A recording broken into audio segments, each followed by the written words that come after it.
Welcome to Turnpike Sports. I'm Dave Weischadle, and as always, I'm joined by my producer and co-host, Doug Weischadle. Doug, I've been studying my Super Bowl prop bets. I've been checking in on what commercials there are, and I still have yet to place a bet on the Olympics, so it's kind of been a weird week. The Olympics, I don't know. I don't think I've ever placed a bet on the Olympics. The Super Bowl, yes, of course, I've placed bets. Yeah, the Olympics, I just don't know enough about the sports. I don't know enough about the athletes who are participating in the sports. And COVID has thrown things into a tailspin because you just don't know who's going to be playing, who's not going to be playing, or what's going on. It's going to, regardless. A lot of people like betting on the Olympics. Yeah. Everyone loves betting on the Super Bowl, whether it's actual in a sports book or you're doing the squares or whatever. I know a couple of the online sports book have online squares for the Super Bowl. Yeah. You told me about that before, and then you told me also Caesars has 17 pages of prop bets on the Super Bowl. They do this every year. Every year. It's really for their Caesars Palace, the Las Vegas sports book. Can I tell you, it's almost overwhelming, the amount of prop bets on the thing. And by the way, maybe this year I will place a bet on the coin flip, because that's one bet I never place a bet on, because for me, that is like, when you say gambling, that is gambling, because I think there's no theory or thought placed into that bet. And boy, was I wrong, because luckily, we had an interview with Logan Fields that we're replaying this week, and he's a professional sports bettor. He wrote 2020 Sports Betting, the book,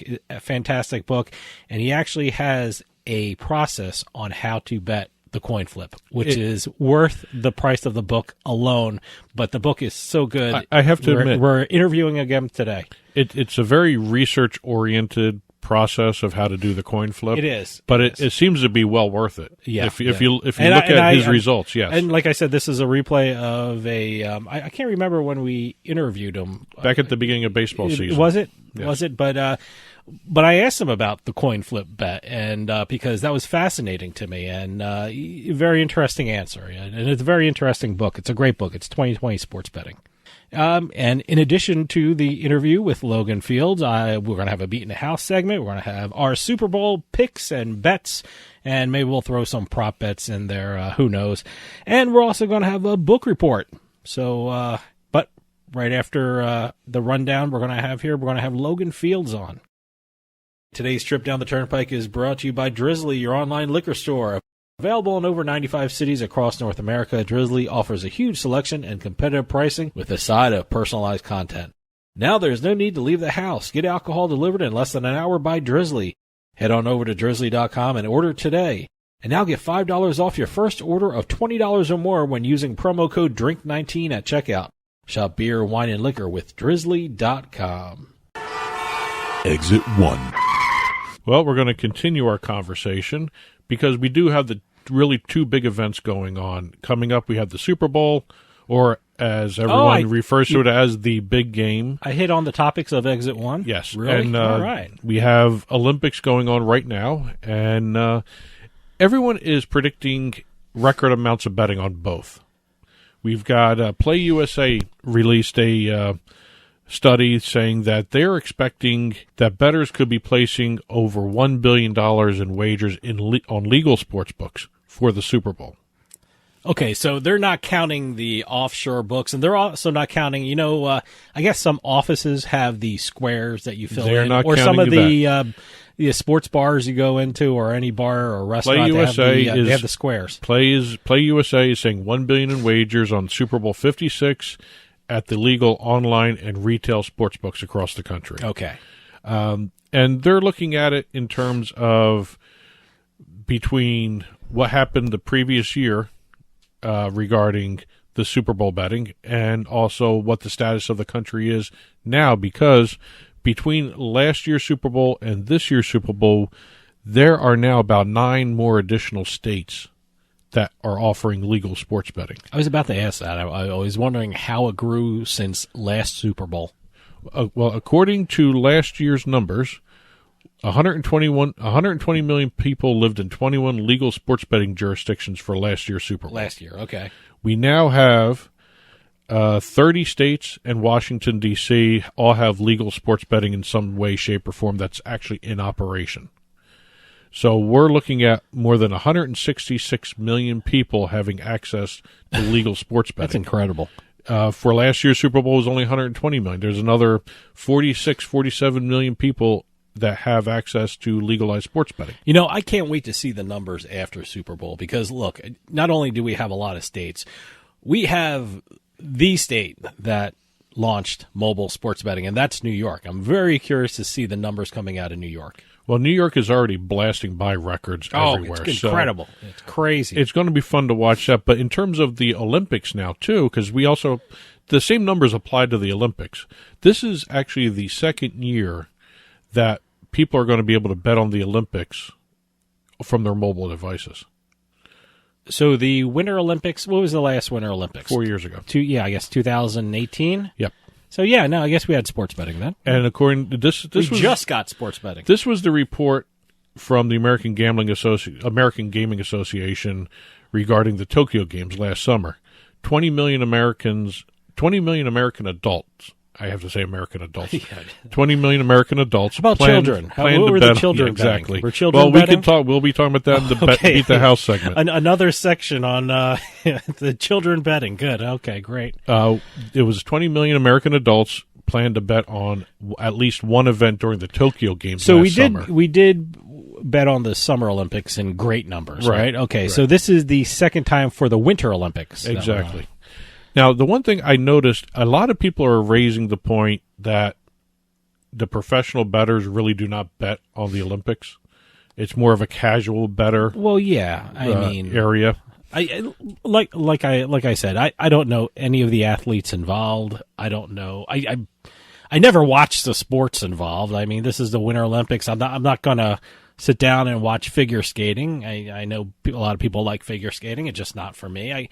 I will watch the hockey. Well, I'm not crazy about the skiing. That's one of the things affecting bettors, they're saying. The National Hockey League will have no players. Yeah, I know. Well, again, that goes to my I don't know any of the athletes involved.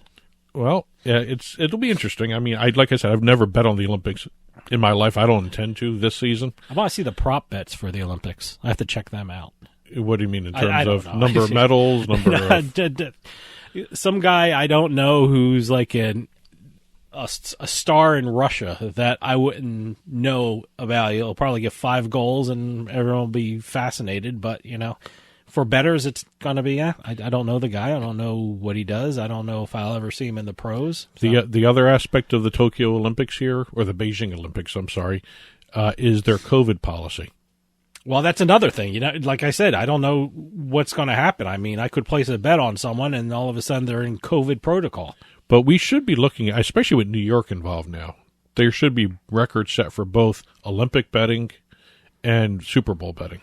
I know the Olympics are a big thing. A lot of people love the Olympics, but I think they might get a boost in ratings from people betting on them because if someone put a bet on the Olympics, chances are they're going to watch that sport to see how they're doing. So, plus the problem is the time zone situation here. Look, we saw the opening ceremonies. It was 6:30 in the morning when we watched the opening thing. So there's going to be a lot of sporting events happening overnight while the East Coast is sleeping. Well, there are also other. It'd be interesting. There were other events going on before the opening ceremonies too, which was kind of odd. They had I saw a couple of events. Oh, really? The night before the opening ceremonies. I don't know if they were actual medal events or just exhibitions or whatever, but they were televised. So okay. I don't understand how they're working this Olympics. I know there's a lot of companies out there like Peacock and Fubo TV that are actually setting up Olympic sections on their streaming networks. Let me tell you something. Fubo TV is doing amazing things with all sports, but especially the Olympics. I mean, they are covering the Olympics like you wouldn't believe. So it's great to watch Fubo TV just to see the Olympic coverage. And last little note for Super Bowl. No team from a state with legal sportsbooks has ever played in the Super Bowl. Ohio came close. They passed it, but they haven't launched. It's legal in Ohio, but I guess they don't have a sports book right now. They haven't launched. They haven't launched yet. So they have the rules yeah, out. I guess They've you're got right. all that Ohio stuff. is the closest. And California, they're just starting their debates on legalizing sports betting. So maybe next year. Maybe if the Jets or Giants or Buffalo Bills make it in, you're going to see a New York or New Jersey legal sports betting Eagles states team. And, sure. Well, there's going to be more states by I'm next year. sure. I'm sure. There's probably going to be about 40, 45 states now by the time next Super Bowl rolls around. Exit 2. We've been spending a lot of time each week almost dedicating an exit. I think we have been dedicating an exit to NFTs. NFTs are everywhere. I just did an interview with Patty Power, and he has this great platform, American Sports Exchange. And it all deals, he called it the gamifying of trading NFTs, which is a great way to put it. So NFTs are everywhere. They're going to be on platforms everywhere next year. Well, we've talked about NFTs in relation to esports before.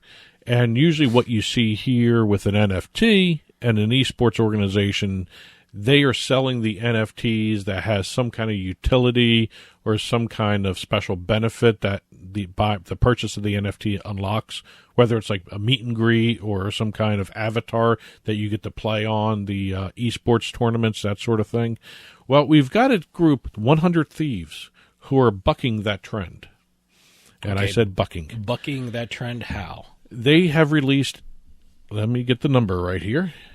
They have released several thousand NFTs that are free. You know what? This might be my chance to really check out an NFT. I want to go to their site and get an NFT. The NFT... How do I do that? Can I just go to their site and get an NFT? Well, they're all sold out already. Oh, all right. Well, how can they be sold out? They're free. Well, they don't have a limited number.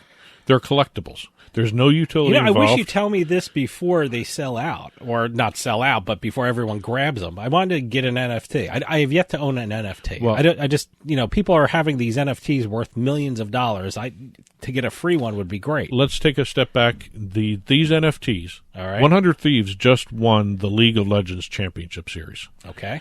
One of the biggest esports tournaments out there in competitive gaming. Big prize pool, big purse that they won.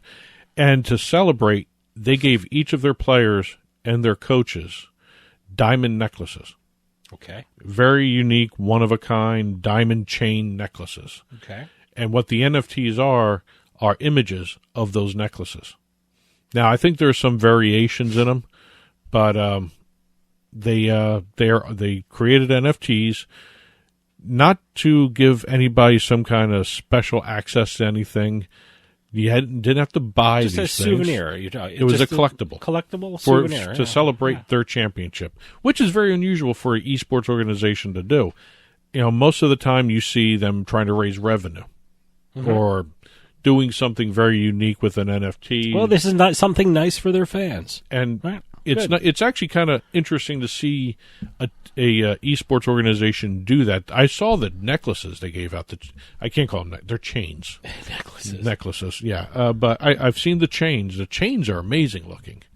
And if you love that type of like bling, I guess is what it's called, they're beautiful. Yeah, I'm looking at them right now, believe it or not. I went on the NFT because I want to see one of these NFT things. Oh, yeah, look at this thing. Yeah. Yeah, oh, wow. So, congrats to 100 Thieves, and also congrats on doing something really nice for their fans. Yeah, no, I think it's great. It looks really nice, too. Exit 3. We're going to talk about how not to release a team name. Boy, that was a mess from the beginning. Are you talking about the Washington Commanders? Yes. Did I get it right? The Commanders? Yes. I almost said Commodores, but Commanders, yeah. I don't know if that's a better name than Washington Football Team or... I would have liked... Look, I like Washington Football Team.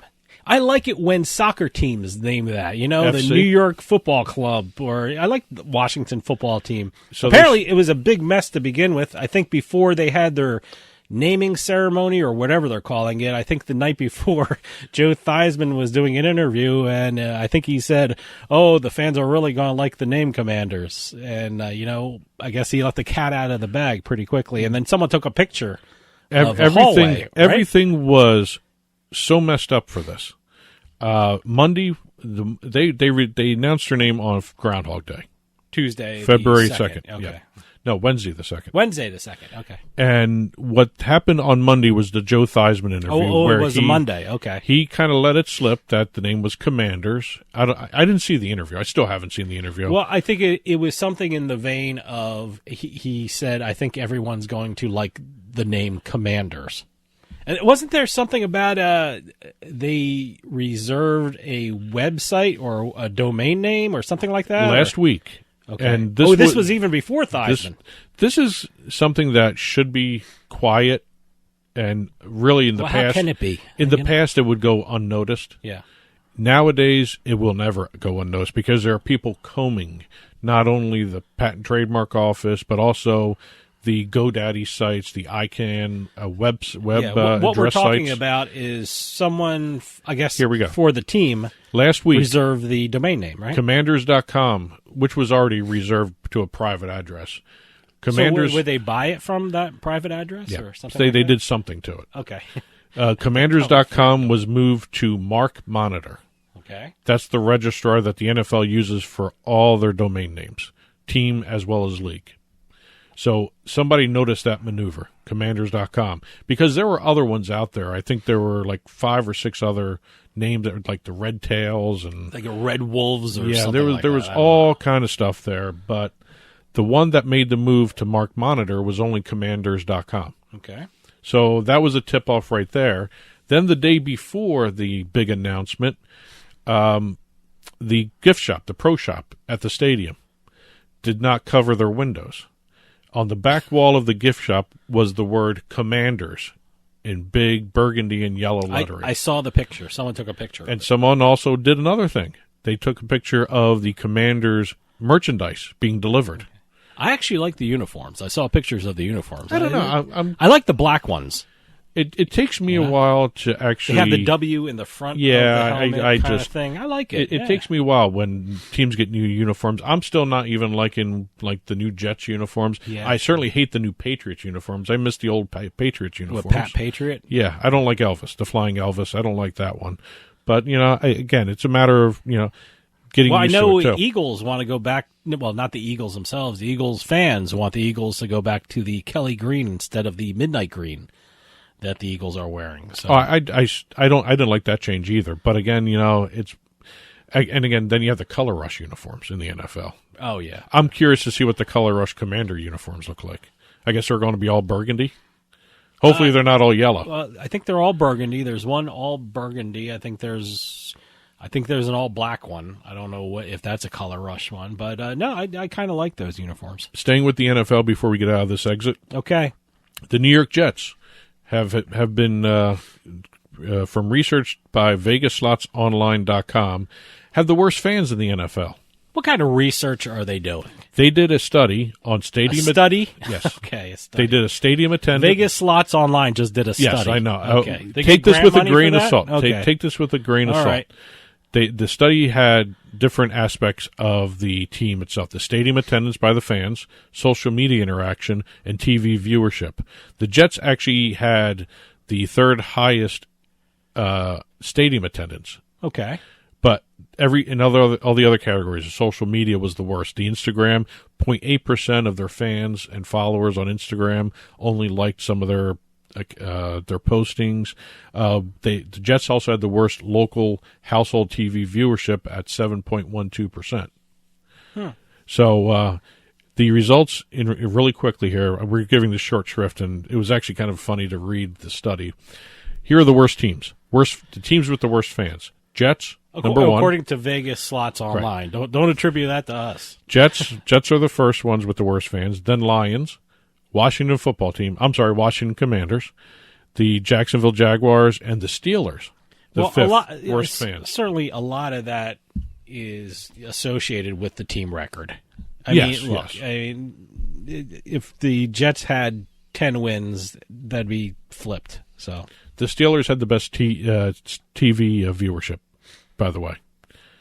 Steelers always have great fans. I mean, if well, not according to Vegas Slots Online. Apparently, the Vegas Slots Online, apparently not. But no, I always thought they had the greatest fans in the world because even away games, they have a presence there in the Yes. stands. So I like the Steeler fans. Exit 4. And last but not least for this week, we're going to be talking Battle Court. I don't even know what that is. It's a team highlight concept. Okay. I don't know too much about Highlight. The only contact I ever had with Highlight was I think I saw it, a brief glimpse of it in the starting of the Miami Vice TV show. They had a little clip of Highlight. That's pretty much all I know about it. That's too, it. but- That's it for me. But I've Magic never, City I've never seen Highlight, it. Yeah. the professional highlight league in the United States. I assume that's down in Florida. It's in Florida. Yeah, it seems Because like you can't talk about sports betting down in Florida, so Well- you might as well talk about highlight. Well, I don't know where Highlight is except in Florida. I'm sure it's other places. I just don't know where. Well, Magic City Highlight is launching its 5th season with the groundbreaking team highlight concept called Battle Court. The league has taken its entire roster and divided it into 4 squads.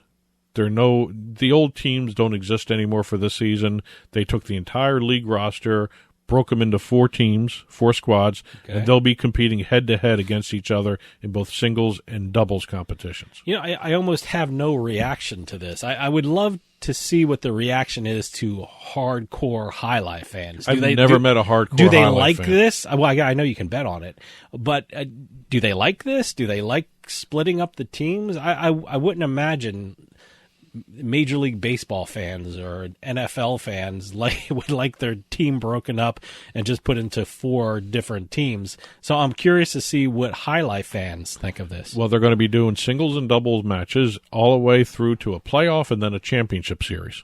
Okay. It's going to be played like tennis.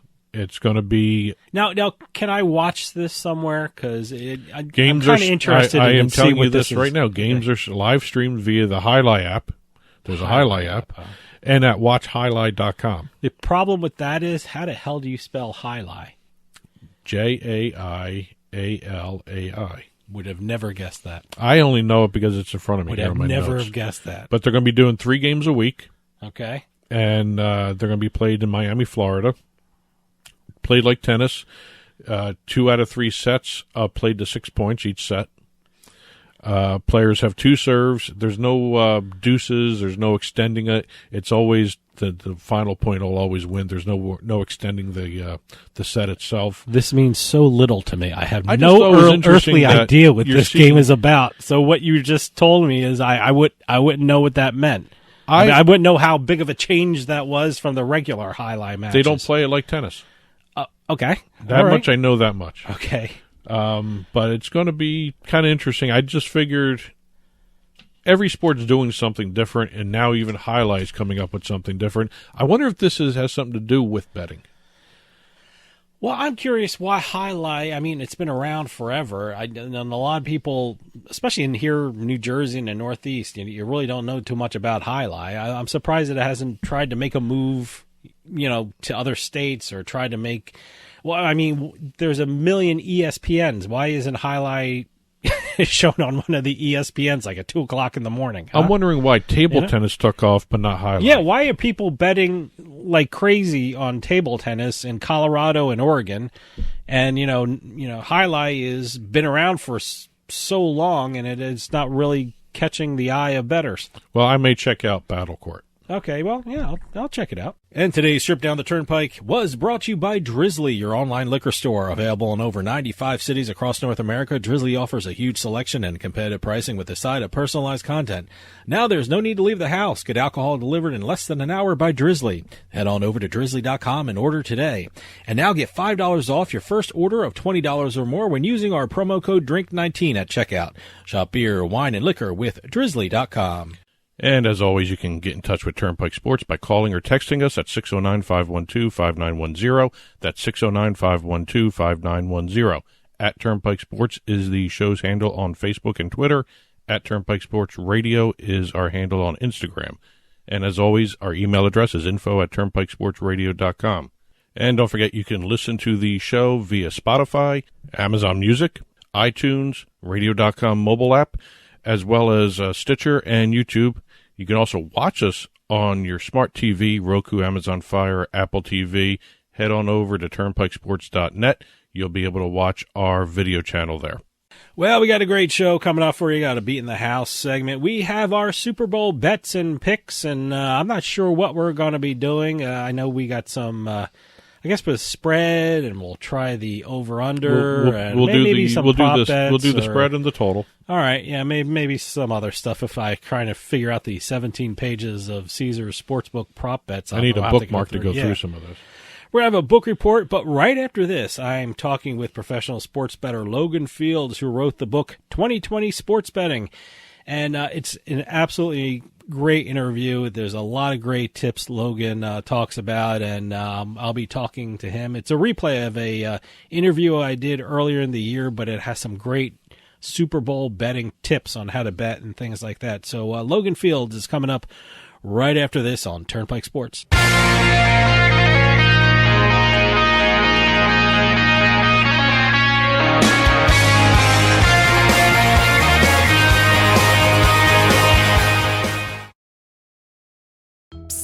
Yeah, you, come here. Haven't you heard? We don't need to hide anymore. Now, we can shop privately for adult products at adamandeve.com. They've got massage oils, lingerie, and lots more we can't mention here. Use offer code SPICE404. They'll give you 50% off almost any one item, 3 free DVDs, free mystery gift, and free shipping. That's 50% off, free shipping, and more. Private shopping starts at adamandeve.com.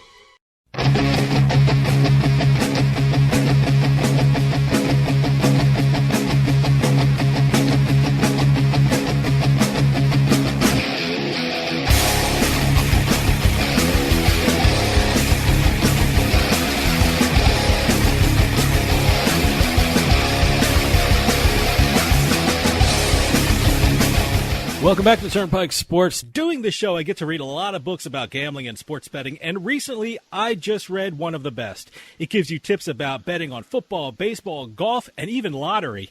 And we're going to hear all about it because on the line we have the author of 2020 Sports Betting, Think Like a Pro, Logan Fields. Logan, thanks for joining us. Oh, great. Good to be here. I got to tell you, congratulations on such a great book. It's packed with information. I mean, I have my copy in front of me. It's underlined. I have things highlighted and starred. It's a really great book. I mean, and you're a professional sports bettor, and you have a great story about how you got started in this business. At what point did you think or get that concept that, you know what, I can actually make money sports betting? This was way back in 1999. Man, 22 years, time flies.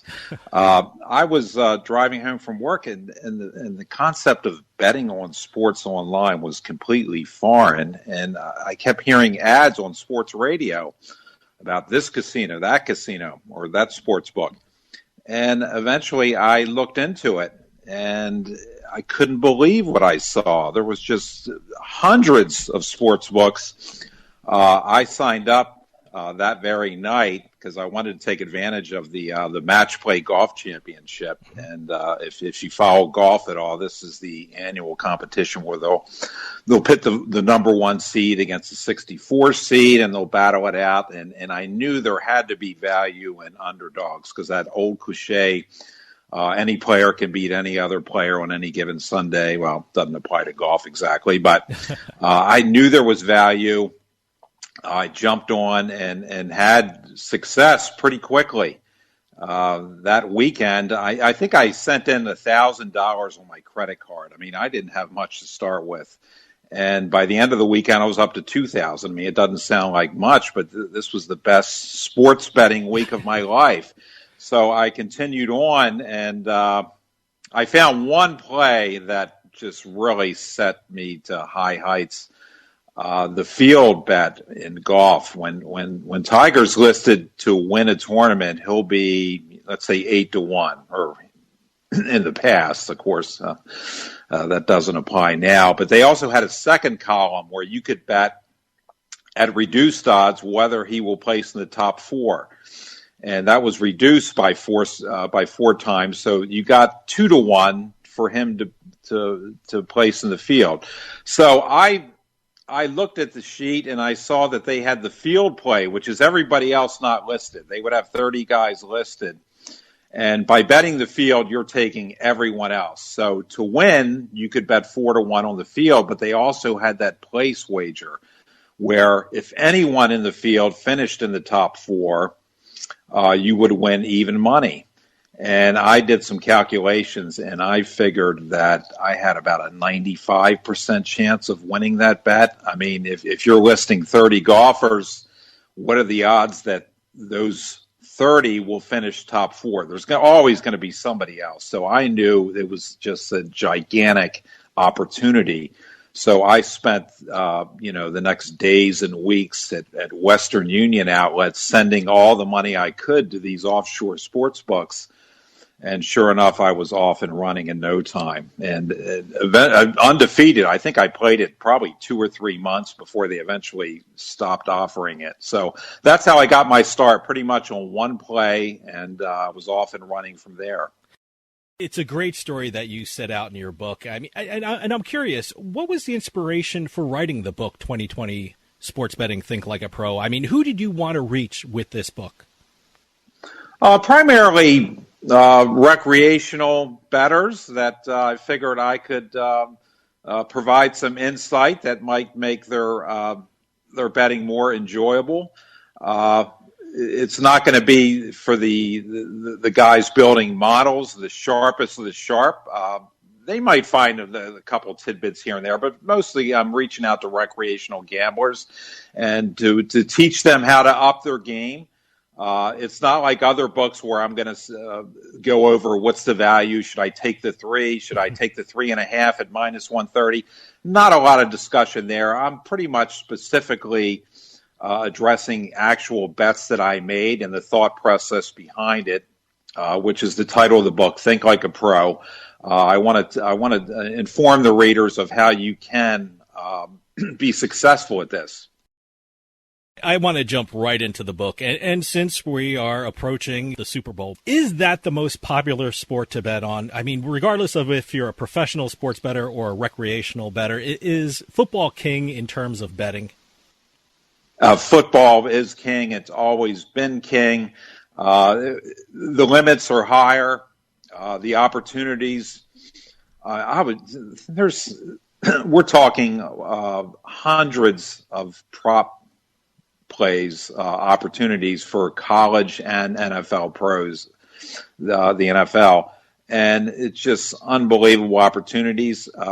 You could look, you might see 100 props offered for every game in the NFL, and you might find 3 or 4 plays that I determine that there's value there. So it doesn't sound like much, but when you're talking a 16-game slate, all of a sudden you got 50 live wagers going. So it's very high dollar. It's always going to be football. Golf is up and coming. Believe it or not, last January. Looking at the NFL, the totals, they were maybe 5,000 early Sunday morning, and they had run-of-the-mill fourth-round golf matchups with limits of double that, of 10,000. It's just unbelievable. So if you're interested in golf, in the old days, it was trouble getting action down. The places just didn't want to take enough, but it's really up and coming. I guess fantasy sports had a lot to do with that, with their huge prize funds for their contests. But I'm just amazed at what I see in the limits of golf. So NFL is king. Golf, for me personally, is a close second. I'm glad you mentioned the type of bets you like to place on football in your book. I mean, what types of bets are the most successful for you in football, and what is your philosophy when thinking about a football game? Okay, my philosophy, am I going to tell you who's going to win the game? No chance. I rely specifically on the numbers. I'll take the numbers. I have a massive database that you have to pay for, or some guys might be talented enough to run their own, but I pay for all my data. And the type of plays I'm looking for are, will it take a game with 3 and a total of 45 in that typical NFL game? I'm going to be able to tell you within the penny what are the odds of a team scoring in the last 2 minutes. who's going to score first? Will the first score be a TD or field goal? Those are the kind of plays that I hone in on. And like I said, they're going to make mistakes, or other bettors are going to make mistakes that are going to drive lines into territory where you can take advantage. But the lines are sharp. You're not going to be running down the list, making plays left and right. You got to search for them. So Saturday and Sunday mornings, they're very busy because of all the wealth of offerings to look at, to evaluate. So those are the kind of plays. I do player props as well. Will Brady throw for 350 yards? But they've gotten very sharp over the years. It's tough to find value there. But mostly it's the number props, the time of the first score. Will there be a special teams touchdown? Those kind of plays. Speaking of props, I love the section in the book about the Super Bowl props. I mean, being from New Jersey, every Super Bowl I go down to Atlantic City to the different books to really get the full experience of the Super Bowl. And one of the most popular bets down there, I mean, I have never bet on it because I always think it's just, 50-50, but I'm thinking differently now. One of the most popular bets is the coin flip. I mean, I'm bringing this up because in the book, you showed how you actually researched the coin flip and you actually made money right. with a couple of parlays on the coin flip. I read the section. I said to my producer, Doug, you have to read this. He researched the coin flip. This is great. I mean, it's amazing. I think it's a phenomenal thing that you did. Can you explain how you went about winning the Super Bowl coin flip? Okay, well, it wasn't whether it's going to land on heads or tails, although I've heard some discussion there as well that the heads is heavily weighted, but I'm not going to get into that. That's a little too crazy for me. But what I did, there was a parlay offered. I figured out what the team, the visiting team, I believe it was, who was it now? It was, I can't even remember now. Carolina, wasn't it? Yeah, it was Carolina. I got all their radio broadcasts. They had the same guy calling it, Julius Peppers, I believe it was. He called heads every single week.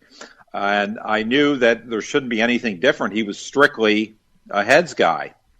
Actually, yes. Or was it tails that he called? Well, whatever. But I knew that, so I could couple that. What will the swing cost be, and who will win the toss? So I knew with Peppers calling that heads and Carolina wins the toss would be a good two-team parlay, and sure enough, it did come down that way. And then you could also take the adverse. You could take tails and whoever they were playing and go that way. So I had tons of parlays. I would put those two on all the parlays because I was limited to what I could do on any specific bet. So it just came down to figuring out what the actual call of the coin would be.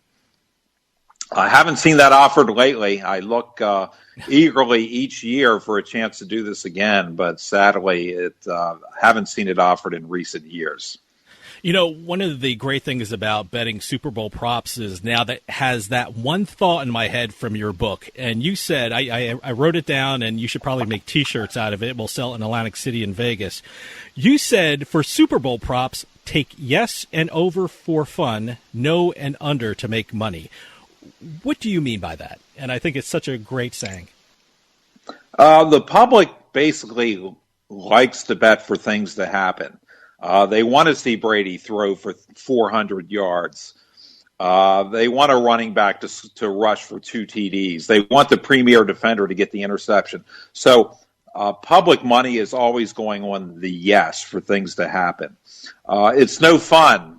The old stalwart no safety. I mean, you have to lay 1 to 8 odds. You have to put up 800 to win 100. That's just no fun. It's a terrible sweat. You're worried about the whole game when a team's inside their own 5. You're worried sick the whole game. And when's the last time you've seen guys celebrating winning a no safety bet? It just doesn't happen. It's not fun. But to make money, that's where the year after year, if you go unders and nos, for the no is will things happen? You're going to go no. It's far more lucrative because of the public's driving the prices up for things to happen. Speaking of football, one of the things I'm seeing in the news a lot, and hearing a lot of commercials for it, and these are the Vegas football contests, which is a uniquely Vegas thing because we don't have them in New Jersey or Pennsylvania or anything like that. I know Superbook has one. I know Circa has a couple of them. And like I said, it's a uniquely Vegas kind of activity. How do you approach these contests, and are they worth it for recreational bettors to even get involved with? Pretty much for fun, and I have a chapter in the book about the Super Contest, and you'll see that anyone can get the hot hand. It's not the professionals that are winning; it's the barista at Starbucks who won 2 years ago. It's very ordinary sports bettors who just happen to get the hot hand. So it's kind of like playing the lottery. And I looked at all the past winners and evaluated how have they done. Do these guys really have something special? Should we follow them? Should we pay them for their picks? Their records since winning, going back 10, 15 years, I looked at all the winners, very pedestrian. And I always say beating the NFL is a tough slog. I mean, next to impossible. Maybe there's a select few that can do it. As far as the contest goes, my approach, I'm taking a contrarian approach. I'm going to go with teams that other people. There's a lot of squares in this contest. It costs $1,000. You might think that that's going to be more conducive to professional action, but it's mostly recreational bettors. And recreational bettors like the hot hands. They like the favorites. So I'm going the rest, figuring if I can even now every 3 weeks there's a prize. So if I can get a hot 3 weeks taking teams that other people aren't taking, then I could win one of the 3-week prizes, the 6-week prizes, or I could go the whole season and land in the money. So I'm really going. I don't want to take teams that other people are on. How do you approach baseball betting? I know you made a point of it in the book, saying the key to finding value bets is based on the large number of games and building or buying a huge database. How does a bettor use those aspects of the game to find value bets? The advantage about baseball, there's so many games. I think there's over 2,000 a season. So my database is 20 years old. I can tell you exactly, if you give me an over-under of 7.5, I can come within a penny or two of telling you or showing you what the odds are for a run in the first inning. It's not rocket science. You just take all the games, the thousands of games, with an over-under of 7.5, and you're going to come up with a really accurate number. And as I display in the book, or I discuss in the book, that on an NFL Sunday, come baseball playoff time, there were odds on the run in the first inning that were just way out of whack. There's value sitting there all day in the Vegas sports books on a Sunday. Everybody's focusing on the NFL, and there's value just staring at you. So those are the kind of plays that I focus in on, the plays that other people aren't paying attention. Because the plays that people are paying attention, the NFL sides and totals, it's going to be really difficult to beat that long term. So baseball props are one of the ways that I can win long term. You know, I am so glad you brought up the scoring in the first inning bet, because I read it in your book. I tried it last weekend during the Diamondbacks-Philly game, and I also tried it during the Rays-Oriole game, and I won both bets, so I want to thank you for that. So, oh, great. Did you use the specific numbers that I had in the book, or did you come up with your own? I actually followed what was in your book.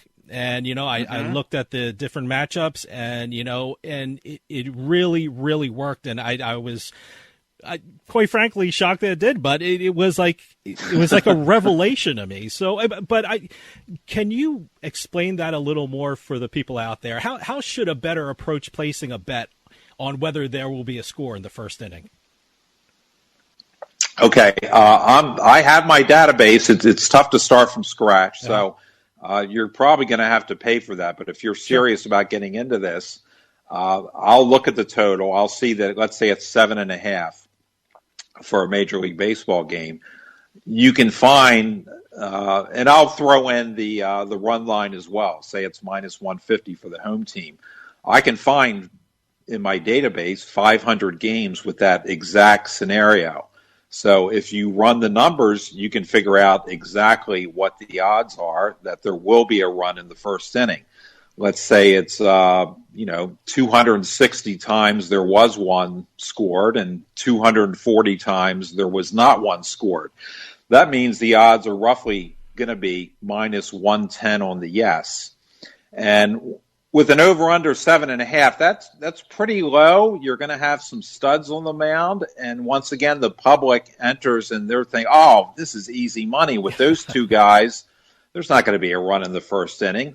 So it drives up the prices. So for, as I mentioned, it should be minus 110 for the yes. There should be a run scored in the first inning. I'll see odds of plus 120, plus 130. It just gets wild, crazy, especially right before the first pitch. So once again, it's the public driving up prices, and which creates value for the astute bettor that's done his homework and knows exactly what the line should be. So basically, it's just using past data to predict what's going to happen in a specific game. You know, one of the great things about your book is that you say you should look at the soft sports to bet on. I mean, those sports you classified as auto racing, tennis, soccer, boxing, and hockey. Why do you feel that there's a lot of money that can be made through those sports? Basically, there's less interest, although tennis, that's getting a lot of sharp action lately. Just basically where the big money, where the sharp action is, there's not going to be a lot of value there.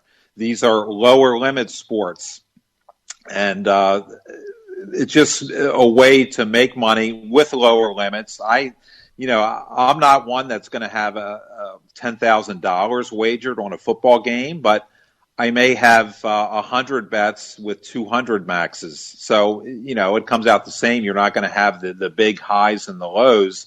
But so lower limits equal, but a high volume. So that's pretty much how I get it done.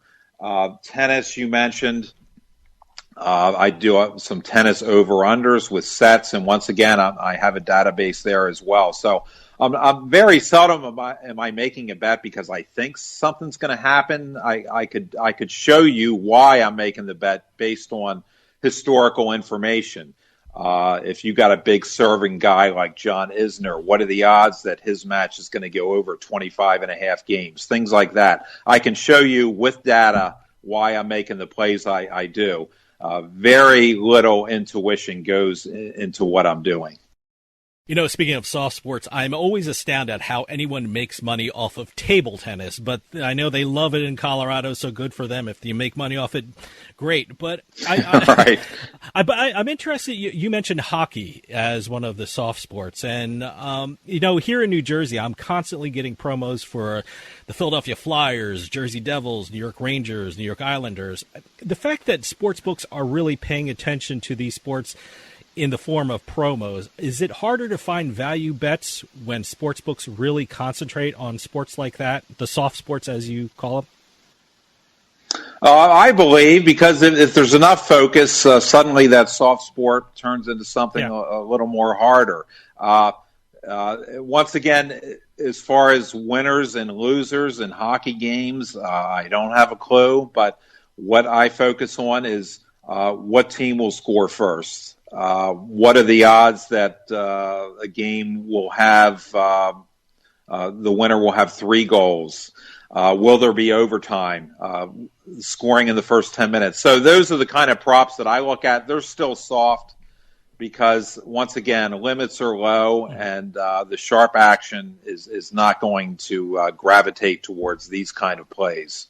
I should also mention that the challenge, somebody said years ago, the winning the money is not the hard part. It's staying under the radar. A lot of these books, specifically, you could probably tell me more in Jersey. I'm hearing things that they're very quick to cut off winners. Yep. So you're going to have that problem half the battle. You got to stay under the radar.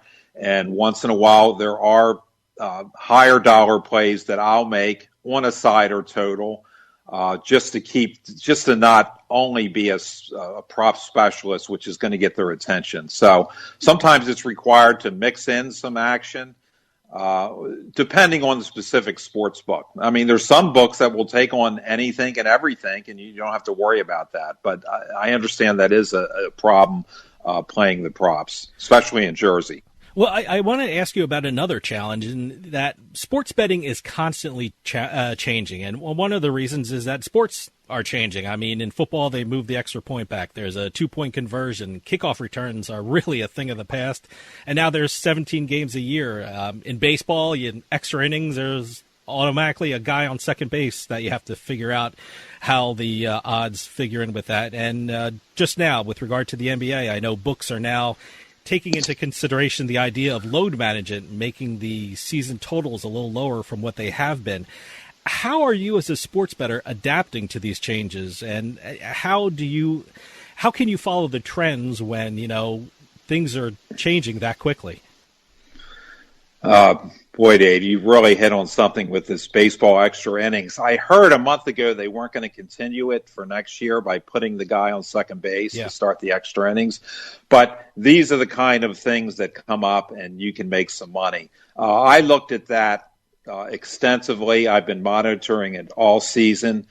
When you put a guy on second base, believe it or not, in the top of the 10th, some teams are trying to bunt him over to third base. I mean, Bill James proved that years ago that bunting is but there's still some stubborn old school coaches that continue to play this kind of baseball where you're trying desperately to get the guy over to third, and yet it's kind of like a cheap run because the home team's going to come up with a guy on second anyway. The real run, you want to score 2 runs in the top of the 10th. That's what you want to do. I mean, it's great if you just score 1, but it's cheapened, and now they're still bunting. This is old school. So I'm focusing on the managers that will do this game after game, and this is one of the ways that you can win off of baseball. These rule changes. You mentioned the constantly evolving, changing landscape this year with the NFL and COVID.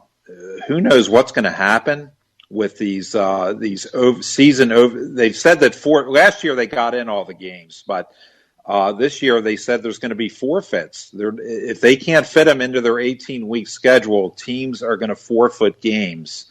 I think, to me, this says that everything will gravitate towards the middle on season totals. If you got a team with like one team, who did I see that has 4? Their over-under is 4. I believe it's Houston. Yeah.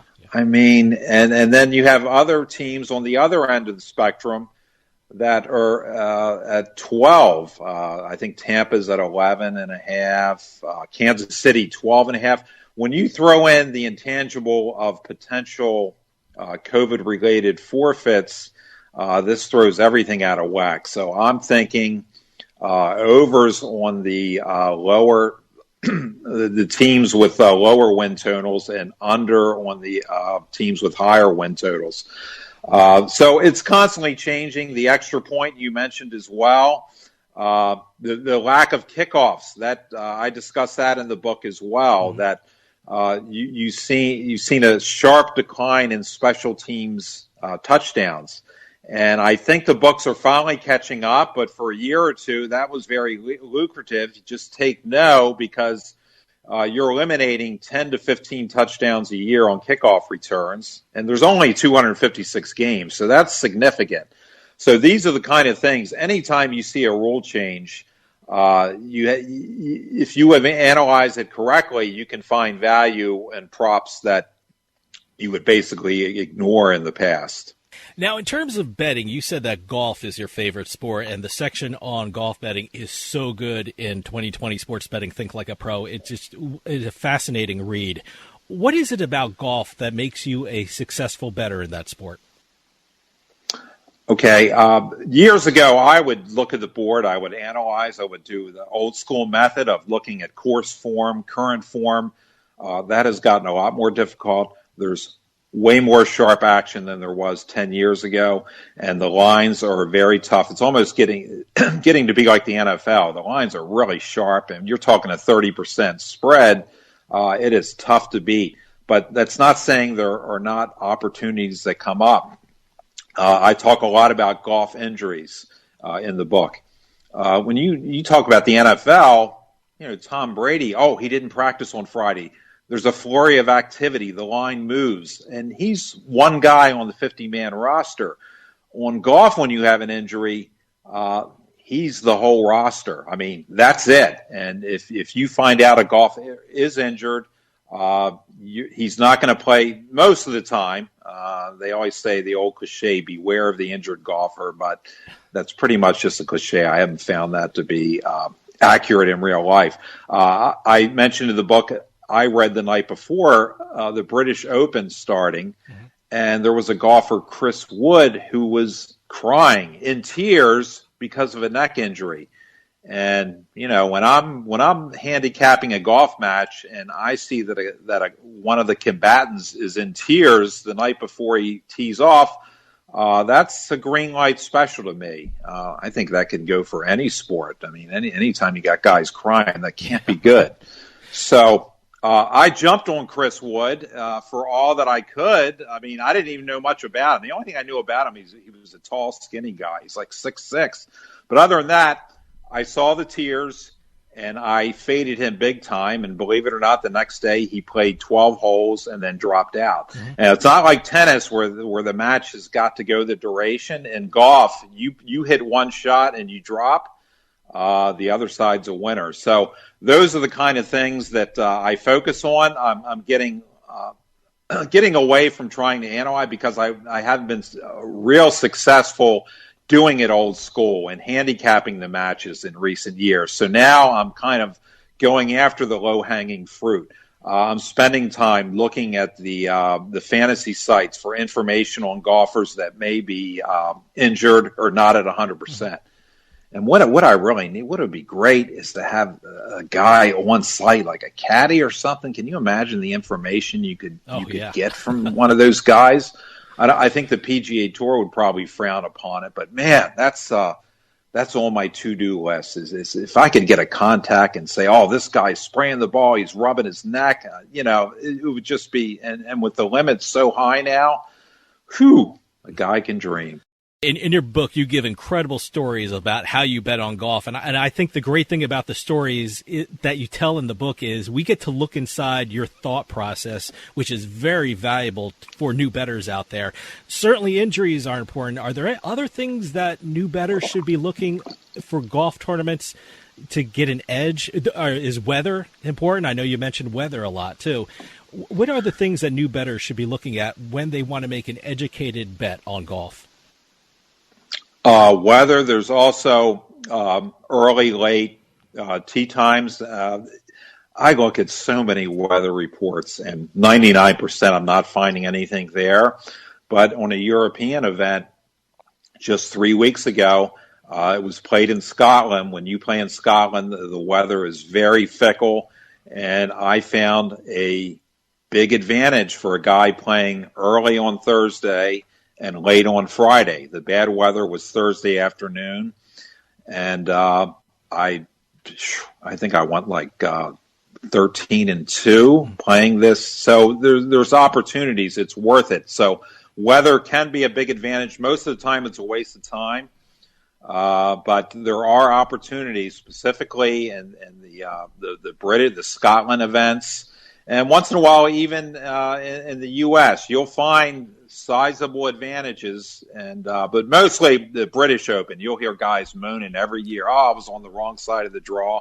And if you get that early enough, you can take advantage of it. Now, I just spoke with the head of gambling of the PGA Tour, Scott Warfield, and I know golf is making a big push to increase betting on the sport. As a gambler, is that good news for you, or do you think that since the PGA is going to be paying more attention to sports betting, it will be more difficult for you to find value bets on the sport? I think probably it will be good because the more money you put into the sport, the more the operators are looking to find unique offerings. And that's what I'm looking for, those unique offerings. I should mention the prop markets in golf. I find a lot of value there as well. Once again, lower limits, but lots of value. So I think the more eyes, the more attractive it becomes for people, the more marketing they do to get people involved in golf betting. I think it can only be helpful to me in the long run. I want to ask you about price shopping, because that's a big issue here in New Jersey. I mean, we have 20 online sports books, and I'm a 10-minute drive from Pennsylvania, so they have another 13 online sports books as well, and I'm not even mentioning the retail books we have in the region. Is there an efficient way to price shop? Because it's getting a little overwhelming for people in New Jersey, and we haven't even had New York go online with their online sports betting yet. So that should be interesting too. But is there a quicker way to do that, or you just have to roll up your sleeves and just go find the best and analyze each one of these? Well, I think it's critical. It's not for the prop betting that I do, because I'm pretty much betting limits because the limits are low. So it just, is it a good play or not for me? But there are times, as I mentioned a few minutes ago, where I'm going to make a high value play. I'm going to make a play on an NFL side for a couple thousand. Then the price shopping is just critical, especially for the long-term bottom line. It's easier to do it online and with the mobile accounts. I don't know if there's any site that monitors all these, but it's definitely worth looking into. In Vegas, you can find several places that will list the 11 or 12 sports books and the odds for each one. So I don't know how far along they are in the Jersey-Philly market with that, but definitely worth looking into, because as you pointed out, price shopping is just critical. You got to get the best number you can. Now, when you started sports betting, you dealt primarily with offshore sites, and you told a horror story about one offshore site about losing money or something happened to your account. With sports betting spreading across the U.S. with state-regulated sites, has it become better for online bettors in terms of security of online accounts? I believe so. I mean, when you're dealing with outfits in Costa Rica, a whole different set of laws. So I haven't heard of any. I've heard of some kind of unscrupulous activities with sports books and predatory and holding up withdrawals. But I think in the U.S. you're protected and can feel pretty relaxed that you're going to get a fair shake. So I think anything in the domestically is going to be far more secure. But even offshore now, I still have accounts. I still play offshore. I haven't had a problem in years because it's consolidated enough. The little guys have been eaten up by the bigger ones, and I feel very, very secure with the handful of books I'm playing at. Now, your book, 2020 Sports Betting, Think Like a Pro, is very complete. I mean, you talk about strategies even for blackjack, lottery, you even talk about Jeopardy. We don't have a lot of time left, but I want to ask you about the lottery because it seems like everyone plays the lottery. Give people some tips that you set out in the book that they should know about when they're playing the lottery. Okay. I don't want people to think that buying my book is going to make them be able to beat the lottery. I'm a little concerned about that. I'm getting angry emails. But as I said, there's some value in dreams, and the lottery is a dream. I can tell you how to improve your odds. I'm not going to tell you how to beat the lottery, but in pari-mutuels where you're picking your own numbers and the payouts are arrived at by the number of winners, you can be kind of like a contrarian strategy. With the lotto going up to, let's say, 56 numbers, stay away from numbers 1 through 30 because they're calendar numbers. You're going to pick the days. You're going to pick your kids' ages. You're going to pick their birthday days. And I show in the book with proof that when you have a pari-mutuel, when you pick higher numbers, your payout's going to be greater. You pick all the low numbers. Let's say you win 5 out of 6. I showed in the book your payout might be 500. if you win 5 out of 6 picking higher numbers, your payout may be, $1,200, $1,300. It's a substantial difference. So I provide a few tips in the book as to how, when you do win, you're going to get a greater piece of the pie. As far as a lot of those, keep in mind, are set values, but these are for pari-mutuels, and there still are plenty of those around. So high numbers, good. Low numbers, bad. In your book, you said we could be entering a golden age of sports betting. What do you think that means for the established sports bettor, and what does that mean for people who are just getting into sports betting right now?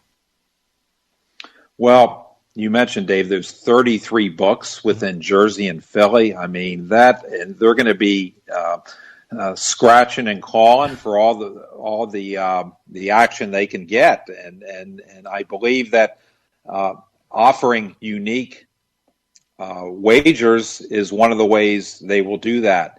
And when you have 33 in that area there, 33 operators, you're going to have some of the lines makers that aren't going to be as sharp as the other ones, and you're going to see lines posted that can be exploited. So I think the more that you have, and the more I'm in California, I'm anxiously waiting 2022. Supposedly next year we're going to get it out here, but I think the more books that come onto the market, the more opportunities there's going to be. Specifically with high competition, they're going to make mistakes. Logan, we don't have a lot of time, but can you tell people how to get a copy of 2020 Sports Betting Think Like a Pro? Yes, great. It is on Amazon, and if you just put in the search field Logan Fields or 20/20 sports betting, I'm sure it'll come right up. It was published by Huntington Press, Anthony Curtis in Las Vegas, so you can get it, I believe, for a slightly cheaper price. I believe it's still selling for $20 on Huntington Press. And to reach me personally, I'm LoganFields49 at gmail.com. I'm also on Twitter, LoganFields49. Logan Fields, author of 2020 Sports Betting Think Like a Pro, thank you so much for coming on and telling us about the book. The information in the book will not only help new sports bettors, but I think it's a valuable read for people who have been betting for years. Thank you for taking the time to talk to us about it. I appreciate it, Dave. It's been a pleasure, and thank you very much for your enthusiastic support for it. Absolutely. Thanks again. Stick around. We'll be right back with more Turnpike Sports.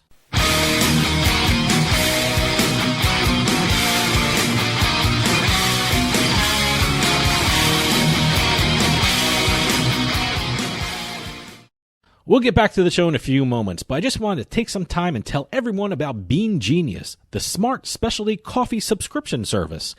Bean Genius sells freshly roasted coffee from some of the best independent coffee roasters in the country. They feature over 2,000 specialty coffee blends, all at your fingertips at beangenius.com. Here's how it works. Head on over to beangenius.com and take their palate profiler test to find out what coffee best fits your taste. Then select from a variety of subscription plans. Every subscription comes with free shipping, and delivery can even be scheduled for once or twice each month. And based upon your review of each coffee blend you try, Bean Genius actually learns your individual taste preferences and then suggests future coffee blends for you. And now you can get 10% off your Bean Genius subscription when you use our promo code PIKE at checkout. Bean Genius offers a variety of subscription plans to suit any coffee lover's needs. Subscribe with Bean Genius today and start enjoying some of the best tasting coffee around. And save 10% off your coffee plan with promo code PIKE.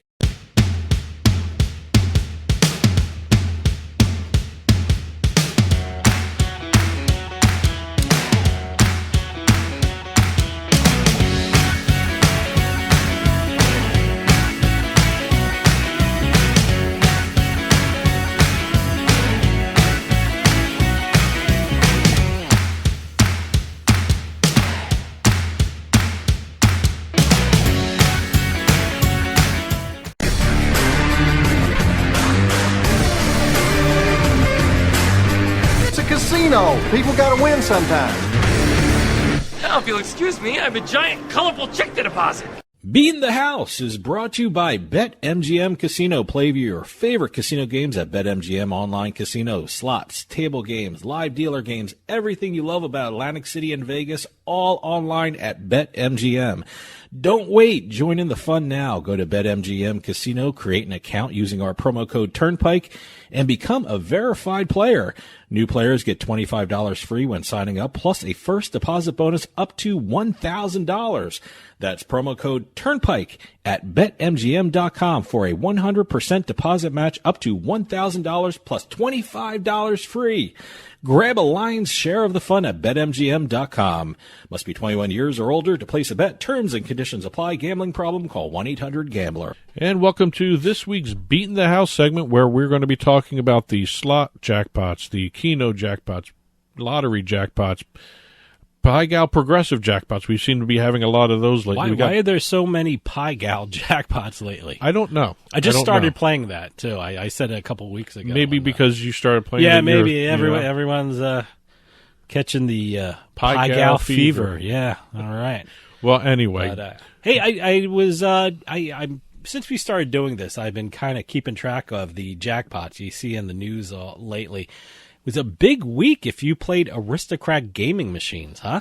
There's a couple of jackpots for Aristocrat. Oh, they paid out a lot of money lately. That almost like $2 million last week in two different casinos. Huh? So, see, I'm getting hip to the slot machines and things like that. It's not just poker for me. It's I'm kind of trying to follow the slot world. Well, you have brought up Aristocrat, so we're going to start off with what we were going to start off to begin with anyway. Oh, okay. The Seminole Hard Rock Hotel and Casino in Hollywood, Florida. I think we've had a couple from this place over the last couple of weeks. Yeah, some loose slots. Huh? On January 28th, I'm going to ignore that, a lucky Sunrise, Florida resident named Kari W. visited the Seminole Hard Rock Hotel and Casino Hollywood and won $1.33 million while playing Aristocrat Gaming's Dragon Link Progressive slot game. $250 bet, though. Wow. Okay. I have never bet that much on a slot machine. When you say a $250 bet, do you mean the bet was $250 yes. or her session was $250? No, it was a $250 bet. I don't want to know what she did in the entire session. Good for her. But whatever she did, it paid off. Move. That's a gutsy move. $250. I wonder if she was playing $250 a spin. In a spin of the wheel, huh? I couldn't do that. I just couldn't pull the trigger on that one. Good for her. But the Dragon Link $1 million progressive jackpot can be found at the Seminole Hard Rock in Hollywood, Florida, the Seminole Hard Rock in Tampa, and the Seminole Coconut Creek casinos. So it covers all three of those casino properties. Okay. And where'd she get hers at? She was at the Seminole Hard Rock in Hollywood. Okay. According to the casino, this is the fourth $1 million jackpot to hit on the Dragon Link slot game at Seminole Gaming in less than 60 days. So they've had 4 $1 million jackpots within 60 days at all three of those properties. Wow. Okay. So they are actually paying out very well with those slot machines there, especially that specific one, the Dragon Link. I have to take a look at that one. I didn't take a look at it because there's just so many this week. I just was piling them up, and I'll have to take a look at it. I got to check on the online casinos here in Jersey, because a lot of the online casinos, you can search by game manufacturer. You know, when you want a certain slot machine in the online casinos, you can go by Aristocrat, and they have all the list of their games, or IGT, and they have the list of their games and things like that. So I have to check for Aristocrat's Dragon Link, right? Well, we're moving from Hollywood, Florida to Tucson, Arizona. And this is the second Aristocrat $1 million jackpot, right? Nope. This is a this is a $500,000. This is the Desert Diamond Casino Tucson. Okay. One of their lucky customers hit $560,000 jackpot. Still pretty good. Playing the Buffalo Diamond slot machine from Aristocrat Gaming, one of their Buffalo brands. Okay, are they the famous Buffalo things I see all the time? The Buffalo Diamond is one of the newer ones. Okay, but yeah, the Buffalo games are the Aristocrat. Big week for jackpots for Aristocrat Gaming, huh? So we now have a $1.33 million and a $560,000. I think probably both of them are very happy, but I think both of them would probably want that $1.33 million more so than that $560. Staying over in the West Coast, we're going to hit a couple quick ones here. South Point Casino in Las Vegas. one Las Vegas local hit $113,975 jackpot on a Pi Gal Progressive win at the South Point. Okay. Unidentified local. They kept him anonymous at his request, or her request, I should say. And they also won an additional $5,000 on the Dragon bonus. Wow. That's one of their progressive side bets. See, I'm not that far along in my Pi Gal progression here. So I got to work on my Pi Gal. Staying in Vegas, we have the Planet Hollywood Resort and Casino. Another gambler has cashed out for a $111,000 jackpot on Blazing 7 Diamonds. I have no idea what that is. That is one of the older style real jackpots. Caesars Rewards member. I think Blazing 7 Diamonds might be either a WMS or an IGT. I have to take a look, but you know, it's one of the classic games. Okay. Every casino just about has that. All right. Staying in Nevada, but not Vegas, we're going to Henderson. The Rainbow Club Casino. I don't think we've ever had anything from the Rainbow Club Casino before. Have we had anything from Henderson before? We probably have. I have to go back and from look. Reno. I don't think we had anything from Henderson yet. Well, Pamela of Henderson. Pamela of Henderson. That's what the press release said. Sounds like royalty. And it was a one-line press release. Pamela of Henderson won $40,093 playing the triple-double diamond machine at the Rainbow Club Casino. Oh, congratulations, Pamela of Henderson. So, yeah, it's like a King Arthur type of appellation there. Going cross-country to Atlantic City. All right. Hometown. We got 2 brick-and-mortar jackpots. Hard Rock Casino, both of them. $138,404 jackpot on January 30th with somebody playing the Bally Locket Link Huff and Puff slot machine. I have never heard that before. The Huff and Puff. And you want to take a guess on this? Huff and Puff. Yeah.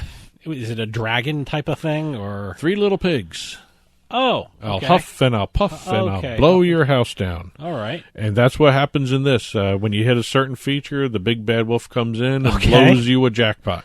All right. $138,000 jackpot on January 30th. No word on the gender of the bettor and no word on what the bet actually was. Okay, Huff and Puff, huh?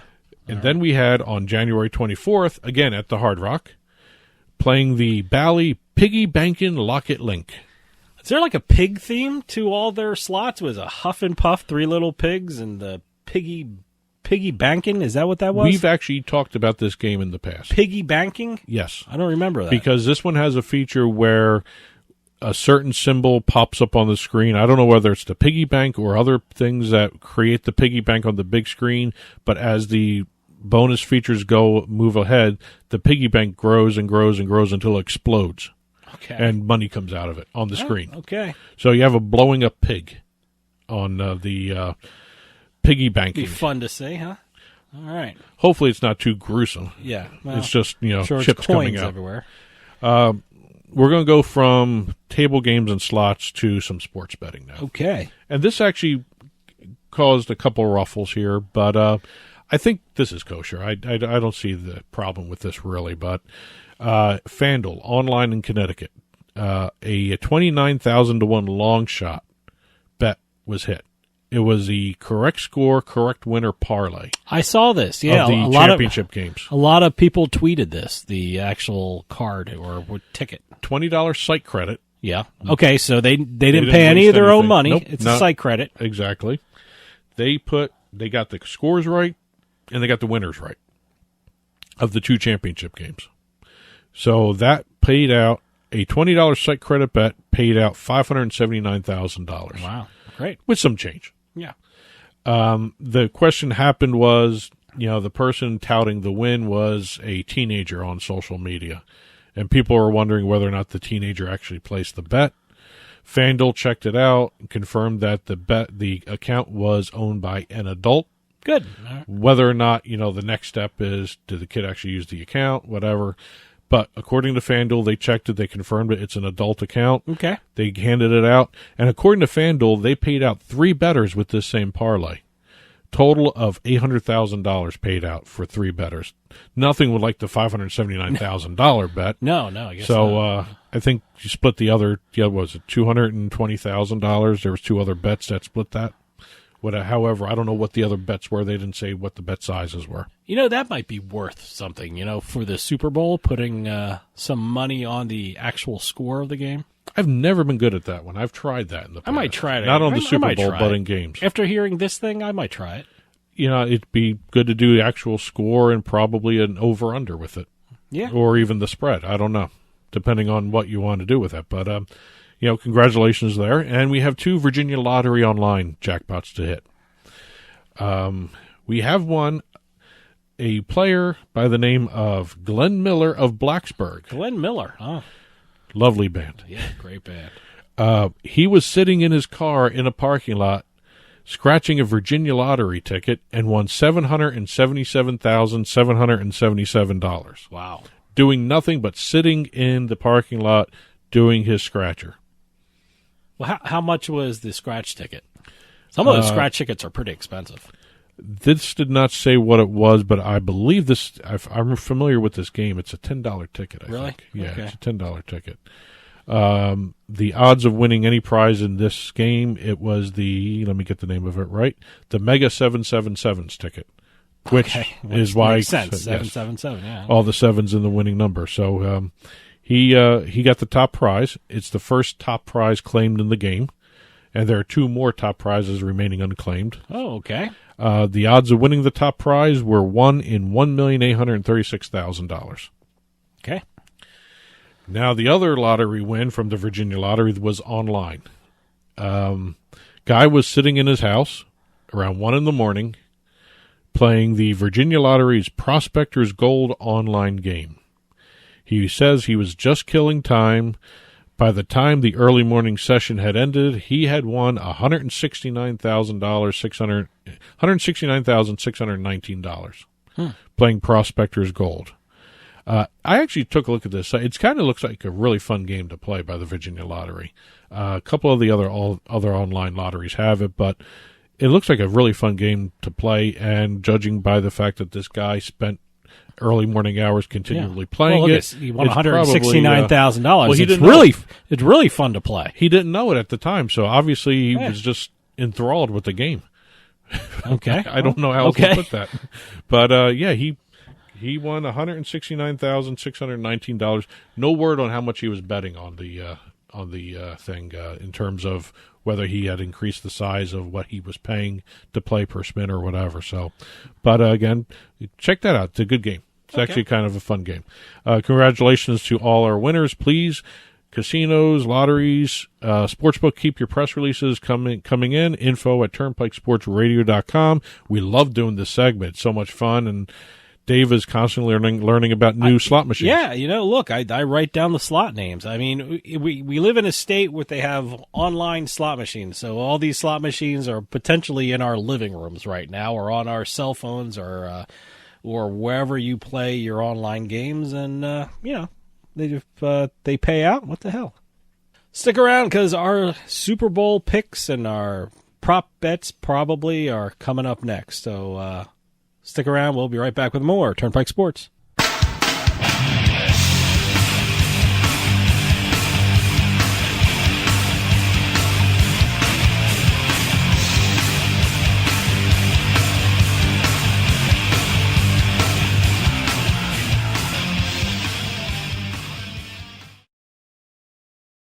Today's trip down the Turnpike is brought to you by Drizzly, your online liquor store. Available in over 95 cities across North America, Drizzly offers a huge selection and competitive pricing with a side of personalized content. Now there's no need to leave the house. Get alcohol delivered in less than an hour by Drizzly. Head on over to drizzly.com and order today. And now get $5 off your first order of $20 or more when using promo code DRINK19 at checkout. Shop beer, wine, and liquor with drizzly.com.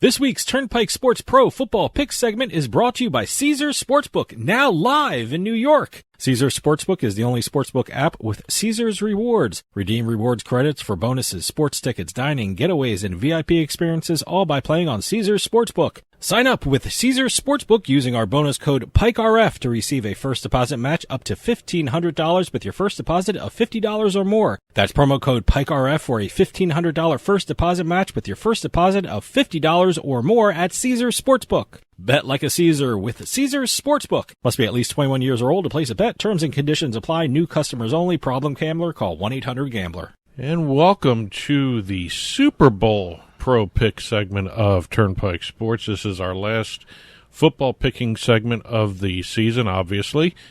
Normally what we do for this segment, we do throughout the season, we were doing 3 games each, spreads and totals, given the fact there's only one game. And we actually do something a little different here, because also the fun part about the Super Bowl are the prop bets.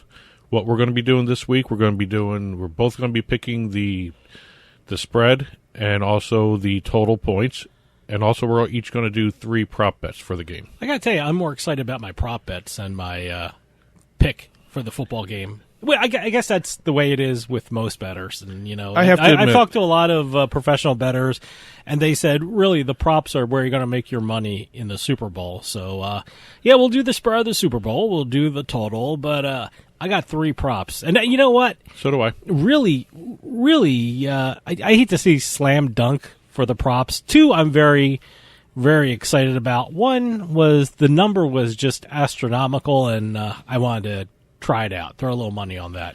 Well, I approached the props a little differently, but we'll get into that in a little bit. All right, but let's see, season to date so far, because I've been keeping totals of all this. Last week, the last time we did this segment was the championship week. We both went 1-1 on that. Yep. Season to date, I am at 28, 33, and 1. I have totally just dropped off the map. You were leading the entire season up until the last 2 weeks. Yes. Oh wow! Okay. You are in the lead by about 5.5 games here. 33, 26, and 3 is your season to date. Okay. Again, we're going to be doing. It's just one game, so we have to just take a look and make as many bets as possible. Now, if I go 5-0 here, I have a shot at tying you. I was going to say, do our prop bets count? Yes. Toward our? Okay. Yes. All right. So a little extra. Got to make it a little. There, yeah. huh? Okay. And I have to admit, also Super Bowl. I'm always disappointed in the game. Yeah, always. It's never a fun game. Although I have to admit, the Eli Manning Patriot games. Well, let's just get right into it. Since you are in the lead, I will give you the honor of going first. Oh, okay. So, we all know what the game is. The Los Angeles Rams, they're favored by 4.5 points versus the Cincinnati Bengals. Before we continue, let people know we are doing this on a Sunday a week before the game. The odds are going to change. I don't know. They haven't changed too much. I know they opened up at 3.5. 3.5, but they've been pretty steady. I've seen a couple 5s. Okay. Well, let me start again. This is from Caesars Sportsbook, by the way. The Los Angeles Rams, who are 4.5 point favorites, versus Cincinnati Bengals with a total of 48.5 points. I've been very impressed with Cincinnati Bengals, and certainly with Joe Burrow, who's cool, calm, and collected, and that's how he's going to have to be against, I think, a much more talented Los Angeles Rams team. Look, for value, I'm going with the Bengals. I mean, I think that's the best bet here. They might not win the game, but they'll certainly keep it close, and I think whoever wins this game is going to win by a field goal. And also, I mean, I know we're going to take the total. I'm also taking the under in this game. Super Bowls are rarely shootouts. Like you said, you're kind of disappointed in these games. But they're rarely shootouts, and I don't think this one's going to be a shootout. I think the first quarter or quarter and a half, the teams are going to be really working out some nerves, because they always do. So, and that's probably going to keep the score down, for at least for the early part of the game. So I'm taking the Cincinnati Bengals, and I'm also taking the under. All right, we got a little difference already. Good. I went with the Bengals plus 4.5. Okay. I just love the way they're playing, and also they're going into the Super Bowl 7-0 against the spread in their last 7 games. You like that? I just don't think it's going to be more than 4 points. I think it's going to come down to a field goal. And quite honestly, I like both these teams, so I win either way. I'm going with the Bengals plus 4.5. I'd love to see Stafford win his first Super Bowl. But again, the Bengals breaking that little slump there. You can have both. He could win. He could win by a field goal, and you still collect on. But the here's Cincinnati Bengals. Here's where we differ. Okay. I'm going the over 48.5. See, I think the first half is going to be really low. I think, judging by the way these teams have played all season, as good as the Bengals defense is, and I love the Bengals defense, and I also like the Rams defense to a certain extent, both these teams have the tendency to start off slow. Their offenses can actually get off the mark really, really quick, dynamic, great receivers, quarterbacks that can read defenses really, really well. I actually think you're going to see more offensive output in the first half than you are the second half, I think. I'm exactly the opposite. But I really think it's going to be over 48.5. I think you may even see like a 28-24 game maybe this time. See, I'm thinking 24-21 kind of thing. I'm just thinking you're going to see a little extra oomph here because both these offenses are really good. The Bengals play all out every single game, but their defense takes a while. Their defense was bad in the championship game until the second half. Mm-hmm. They gave up 21 points in the first half. So I'm thinking the Rams have a much better offense. Maybe we'll see something like that as well, and, that's what's going to happen here. But again, Cincinnati plus 4.5 and the over 48.5 for me. So let's do some props. Okay. I'm going to start with the prop bet that I'm most confident in, that I feel best about. Will there be a successful two-point conversion? I'm going with yes. I mean, just two-point conversions are becoming more and more part of the game, and I certainly think these two teams are going to attempt a couple, especially if one's coming from behind. And the number with a yes is plus 240, and I think that's a great bet. So I think there will be a successful two-point conversion. Oh, my first one, longest field goal made. Oh, okay. Over under a 47.5. And I'm going to focus on the one guy that's been making a difference in both team season, and that's the Bengals kicker, McPherson. He's got a total of 40 points total in the playoffs alone. And he's got 2 game-winning field goals. He's 12 for 12s in field goal attempts. He's hit 3 50 or more yard field goals, 52, 52, and 54. I think he's hitting a big one here. There's not much more analysis needed for a field goal kicker. I think he's hitting another long one at some point. I don't know if it's going to be a 50-yard, but I think it's going to be 48, 49. You may even see a 55-yarder out of this kid, but I'm going over 47.5. All right, my next prop bet is I'm going with Joe Burrow for MVP. And now, this is an award that is usually given to the quarterback of the winning team, and I think Cincinnati Bengals have a great shot of winning the game outright. And I just love the number. You're getting a lot of value with Joe Burrow for MVP. It's plus 220. So, I'm going to throw a little money down on that. My next one is total receiving yards for Odell Beckham Jr. Interesting. There's an over-under of 64.5 at Caesars. Given the way the Rams have utilized Odell Beckham and the way other teams have tried to neutralize Cooper Kupp, Beckham's become a viable outlet option for Stafford. He had a 100-yard game against the Niners, and it was actually taking him time all season. You could see him getting better and better all season, getting more acclimated since they picked him up to that offense. And I think what you're going to see here, the Bengals are going to try and clamp down on Kupp because he's the guy that can really beat you. I think you're going to see Odell Beckham actually getting a lot of dump-offs, getting a lot of second option passes to him. I don't think you're going to see a 100-yard game out of him, but I think you're going to see more than 65 yards. So I went over 64.5. Okay, here's my biggest long shot prop that I have. Player to commit the first turnover. I'm putting a little something on Cam Akers. Bit of a fumbling issue in the playoffs. Plus, he's coming into the game a little banged up. The big reason why I'm putting a little money on Cam Akers, plus 1,200. So, kind of like that bet. Put a little something on that. My last prop bet, not flashy, but it's the team with more time of possession in the game. You got the Rams at minus 120, the Bengals at minus 110. The average time of possessions for these teams, the Bengals have had 30 minutes, 48 seconds. They were 10th in the league in terms of time of possession. The Rams for the season were 29.55 for 20th spot in regular season and also postseason. I think just, you're going to see the Bengals get out to probably a really good couple good drives here. They're going to do it. The Rams have the ability to score quicker than the Bengals, and I think that's why they have a lesser time of possession. I think you may see some quick scores by the Rams. I think they're just going to continue having less time of possession than their opponent here, so I went Bengals minus 110.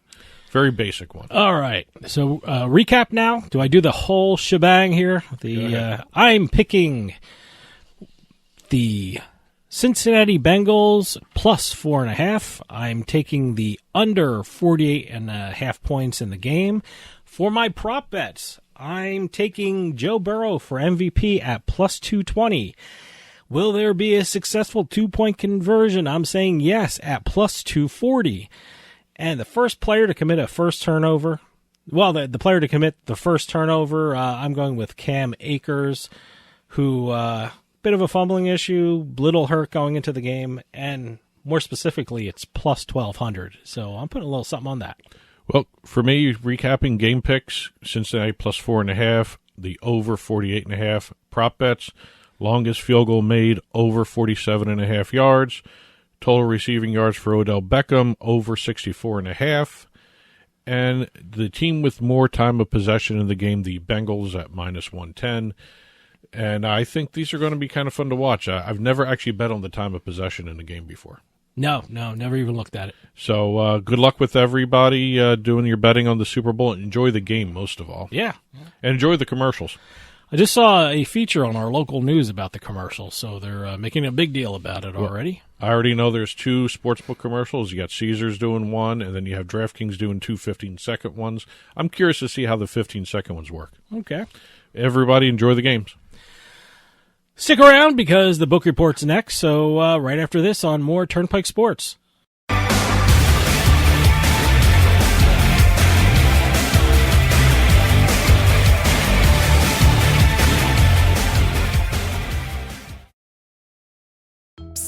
Yeah, you, come here. Haven't you heard? We don't need to hide anymore. Now, we can shop privately for adult products at adamandeve.com. They've got massage oils, lingerie, and lots more we can't mention here. Use offer code SPICE404. They'll give you 50% off almost any one item, 3 free DVDs, free mystery gift, and free shipping. That's 50% off, free shipping, and more. Private shopping starts at adamandeve.com.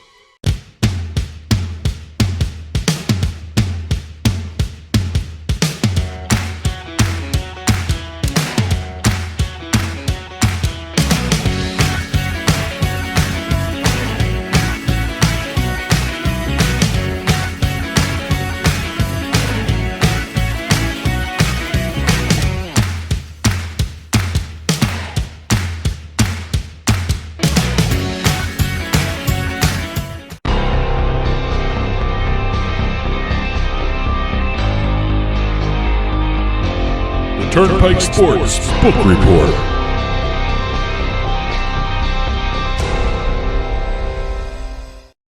The Turnpike Sports Book Report is brought to you by BorgataSports.com. Your favorite casino is now your favorite sportsbook. Available anywhere in New Jersey, BorgataSports.com. Sign up at BorgataSports.com using our promo code PIKE, that's P-I-K-E. Make your first wager of $20 or more and you'll get $100 in free bets. That's $100 in free bets when your first wager on Borgata Sports is $20 or more. Get into the action with BorgataSports.com. Must be 21 years or older and in New Jersey to place a bet. Terms and conditions apply. Gambling problem? Call 1-800-GAMBLER. And welcome to this week's edition of the Turnpike Sports Book Report, where we discuss the state and national sports betting reports. We discuss legislative updates. We also do deal reporting, as well as even launches that happen around the country and also pretty much all of North America now. Shouldn't this all be about New York now? Is that the big sports betting story? Well, New let's York. be honest. Let's just jump right in it then. Well, we actually those numbers were staggering. We actually have 2 states that look to be very impressive. New York with just strictly financial numbers. And then we have Louisiana with some betting volume numbers reported by GeoComply. Let's start with New York. New York is the obvious, I guess, the elephant in the room. The record-breaking New York sports betting market. $1.625 billion. You can't say it's a full month because they didn't start January 1st, so it's just a little over 3 weeks, and they set a national handle record for a single month, $1.625 billion. That's with a B. And just for its comparison, the last sports betting record for handle was New Jersey, which was it $1.3 billion? So not only did they break it in less than a month, they just blew by it. They blew by it by just about $300 million, which very impressive. They said the state was going to be and that's just January. Numbers. We're not even looking at the Super Bowl numbers yet. Well, here are the actual numbers for New York. Okay. $1.625 billion January mobile sports betting handle. That's not even the retail books. Yeah, 1.6 just in mobile. I mean, I didn't even see. I couldn't even get past the 1.6 billion to be perfectly honest with you. But we're not even counting the retail books. Well, here's the big number: $58 million in state taxes. There you go. In the first month. Yep. That's why states do it. According to many people's calculations, and this is kind of an interesting statement. The $58 million in sports betting taxes is roughly 5% of all legal sports wagering taxes collected across every state overall since May of 2018. Yep. So they have already gotten a chunk of the overall tax revenue for the nation. It's already worth it for the state. And actually, looking at some of the sports betting numbers for the individual operators, very impressive showings by these books in New York. Some of these numbers are more than what they make anywhere else. That's another thing that's shocking to me. Not all the mobile operators are operating yet. I mean, this is only it's a majority of them. I think there's supposed to be 9 mobile operators in New York. Not all 9 are working yet. Not all 9 are online yet. We have WinBet. Should be interesting. WinBet launched at the end of last week. Okay. And we still have yet to see Ballybet show up. Mm-hmm. They haven't announced a launch date yet. There's a whole bunch of others too that in terms of deals. I mean, everyone's waiting for Fanatics too. New York is supposed to have 9 mobile sportsbook operators, and not all of them are operating yet. So, can you imagine New York at full strength? Unbelievable. I'm very curious to see what happens after Super Bowl and March Madness, though. And like I was getting to, the individual operator numbers, Caesars led everybody in January, $615.5 million in handle. Well, they are advertising like you wouldn't believe in the New York area. They have I'm been seeing putting a push Caesars on everywhere. like you wouldn't believe. I'm seeing Caesars everywhere. I'm seeing Caesars on buses. I'm seeing Caesars on billboards. I'm seeing TV, radio, everything Caesars. Well, here are the numbers right in a row. We'll just do the handle numbers. Caesars $615.5 million in handle for January. Then you have FanDuel in second with $501.8 million. DraftKings in third with $367.7. BetMGM, which didn't launch the entire month, they've only been a week. They're a week old in all this. $78 million in just a little over a week for them. Mm-hmm. That's very impressive for that book. Bet Rivers $32.4 million. They're still about they're less than 5% of the market. And they're just plugging along with however they do their business, and they succeed. Sometimes it takes them a while to get a foothold in a lot of the states, but they're doing their thing. And then you have PointsBet, $29.5 million in handle in about a week's work. Okay. So that's kind of impressive in and of itself, because a lot of these numbers are bigger than some of the other states that these books do business in. And like I said, we have WinBet. They just launched at the end of last week. Ballybet has not launched yet. So it's going to be very, very interesting to see if those numbers grow anymore. Who's going to lose market share, depending on what books come on. I mean, everyone's saying it's a shiny new toy, and certainly these numbers could level off, but I don't think so. I mean, I think that it's going strong. It's a huge betting time for the Super Bowl, and like you said, March Madness. And, everyone was talking about how big of an issue the 51% tax rate was. Doesn't seem to be an issue. Yeah, like I said, it's New York. The population is huge. It's the number one media market in the country. It's 51% taxes is the cost of doing business in New York, and let's be honest, it's kind of worth it. Well, anywhere else it kind of wouldn't be worth it, but it's New York. I did notice an interesting trend in the last 2 weeks with New York, and I don't know if it means really anything, but between the 3rd and the 4th week of January, and New York's been reporting their numbers weekly, which actually is a great thing to see. But between the third and the fourth week, I noticed a big drop-off between the handle and also the gross gaming revenues. Between the third and fourth week, we had, in the third week of January, $572 million, and it's down to $450 million in the fourth week, and that's with the 2 extra books launching, too. And then you have the revenue, $43 million, down to $21.6 million. I'm wondering if the promos, ramped it up, because it was going, first week was big, second week was bigger, third week, now the fourth week dropped down. A lot of the promos are for first-time registered people, After you register for the first time, a lot of the promos fall away. Unless they had some specials during, Super Bowl or something like that. But like I said, you can listen to our commercials. A lot of these promos are for first-time depositors, first-time registers. So, you can only register for the first time only one time. I'm just wondering, it might drop off. I'm just wondering, with the initial launch of these books, are we seeing the burst out of the starting blocks? And then will New York fall back at some point? Well, look, I know after March Madness, everybody pulled back. Yeah, everyone. Well, that's the test. But look, I think they launched at a great time. You have the NFL playoffs. You have the Olympics. You have the Super Bowl.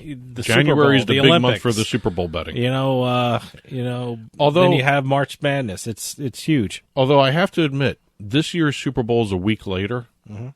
Are we going to see more betting handle from the Super Bowl in February than we have in years past? Yeah, because I remember last year a lot of Super Bowl betting occurred in January, late January. I mean, it all occurred in late January. I think I did all my Super Bowl betting in late January. Now, you got a couple weeks here in February where you can figure things out. That's what I'm saying. I think maybe we're going to see a shift in how the Super Bowl betting has been occurring. Sure. I know New Jersey was huge in Super Bowl betting in January last year. Same thing with Pennsylvania, too. Yeah, I think last year, wasn't it like February 3rd? Yeah. Or something and like that? This is now a week later. Yeah. So because of the extra week in the season. Was it February 13th? Yeah. Something like that. Yeah, so we got an extra week of February betting on the Super Bowl. It should do wonders for February's numbers. That's what I'm saying. Are we going to see a shift in terms of betting handle for the Super Bowl? Will January now be a little bit less than years past? Because even though we have more states, I think what we talked about this earlier in the actual main show, there are 9 extra states now, or 9 new states since the last Super Bowl? Okay. So I don't know exactly with the February. February is going to be more affected by the Super Bowl now than January is, I think. Sure. But again, New York blew by that monthly record. I have to admit, I was surprised, because I really did not see that 51% being just inconsequential, which it appears to be. Mm-hmm. I thought that was going to be a bigger issue. Yeah. But let's talk about the other state that launched mobile betting, which was Louisiana. Louisiana had some interesting numbers, and that was reported by GeoComply. GeoComply verified that 2.68 million geolocation transactions occurred in the first 48 hours of Louisiana mobile sports betting. Wow, that's a lot. It was more than New York. Yeah. In the first 48 hours of New York's activity, when they launched their mobile betting, New York had 3.3% of population betting volume. Mm-hmm. Population volume doing the mobile betting. Okay. Louisiana had 3.6%. Yeah, I mean, it's not a huge difference, but it's impressive for that state to overcome the betting volume of New York. I guess it's also because of the LSU guys playing in the championship game. It was the Bengals championship game. There's nothing like mobile sports betting. Last night I was laying in bed late at night and I placed a bet. I grabbed my phone, I placed a bet in the middle of the night. So where else can you do that? I mean, mobile sports betting is certainly. Hopefully, it wasn't an Olympics bet. No. It was what was it? See, I'm trying to think of what it was. It was a college basketball bet. Okay. Yeah. Well, yeah, that's what the phone is there for. If it's That's not what I mean. being It's right used next to play to a your radio bed. at night or something, it's, You listen to a radio, you hear things, and okay, let me take a look at that, and the numbers are right, and you fire off. You can't do that. You can't get dressed and run over to your local sports book, your retail sports book. No, you grab your phone and you place a bet. well, in the olden days, it used to be call up your bookie, Yeah. the illegal stuff. But as long as you're awake and you hear it correctly, Yeah. that's the important thing before you place that bet. But again, 3.6% of Louisiana's population was betting the first 48 hours of the mobile state launch. At the end of the weekend, after last Sunday's NFL playoff game, more than 3.4 million transactions occurred in the state of Louisiana. That's pretty impressive. According to GeoComply, that puts Louisiana in the top 8 nationwide in terms of sports betting volume. Look, there's an LSU quarterback making news with the Super Bowl and the NFL playoffs, and sure, that was like the perfect storm when mobile sports betting occurred, and Joe Burrow was tearing it And up also in the Jamar NFL. Chase, Yeah, and Jamar Chase. Yeah. another LSU product. Yeah, no, LSU is probably driving that mobile sports betting number. Well, the gaming department, the gaming division down in Louisiana was bending over backwards to launch it by that championship game, Oh. and they succeeded. Smart move. Most of the mobile wagering in Louisiana occurred in the Baton Rouge and New Orleans areas. Okay. Southeastern part of the state accounted for 68% of the transaction volume over its first weekend. Wow. Okay. So, both states. I mean, New York is always going to be the more impressive one with that billion-dollar handle. Mm-hmm. I'm wondering how quickly Louisiana gets there, because that was a good showing on their first weekend. It was a very good show. Yeah, no. And they're going to be bigger with March Madness because they have a couple of the games, I think, in the Superdome. Yeah. And they allow college betting on in-state college athletics. You can bet on in-state college athletics in Louisiana. Yeah, it's great. So they're not going to miss out on some things like Jersey. Yeah. Which still, stupid rule. But what are you going to do? A couple other benchmarks to talk about.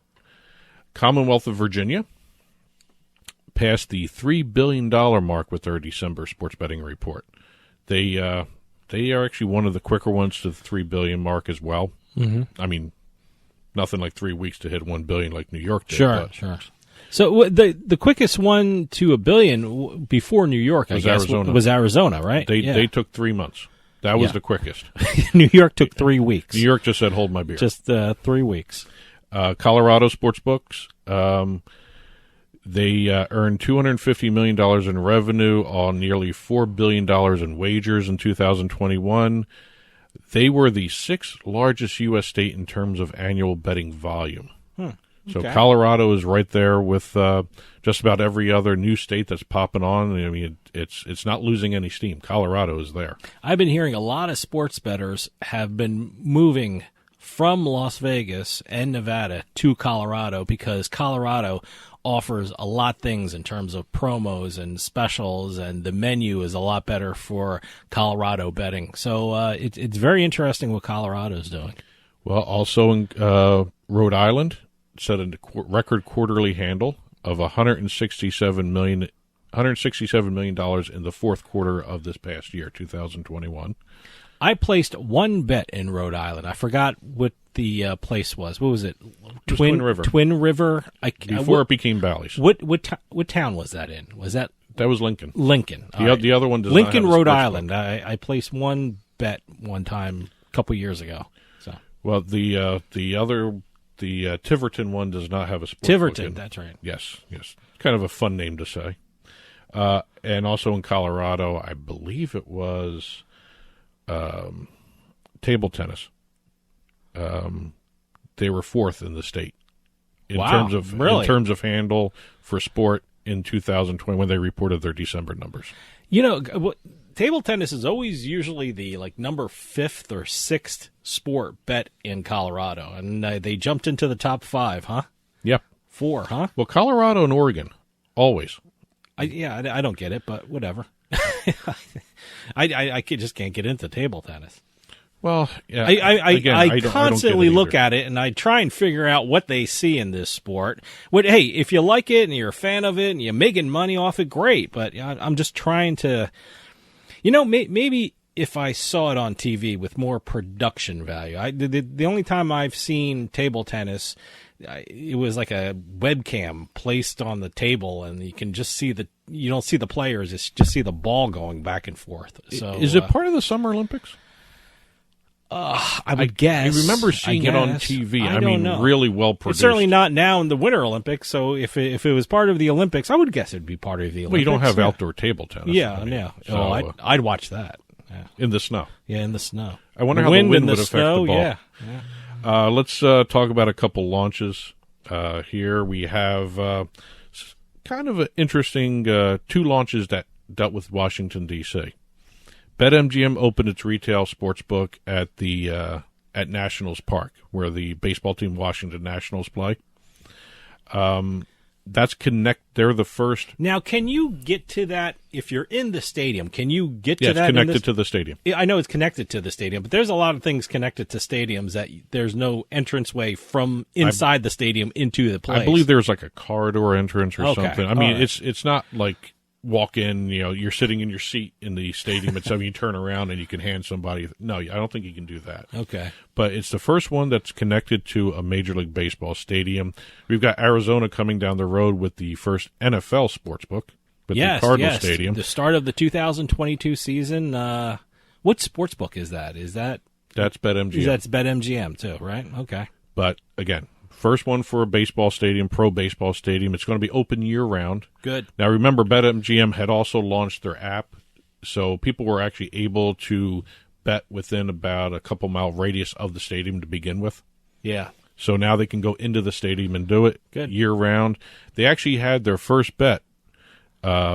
Was it a ceremonial first bet, or I'm talking about a commercial bet. Okay, Yeah. So it wasn't someone like a celebrity placing a bet on something. The book won their first bet. Oh, okay. Somebody put $5 on San Francisco to beat L.A. in the championship game. Oh, okay. So they're already in the plus. Look at that.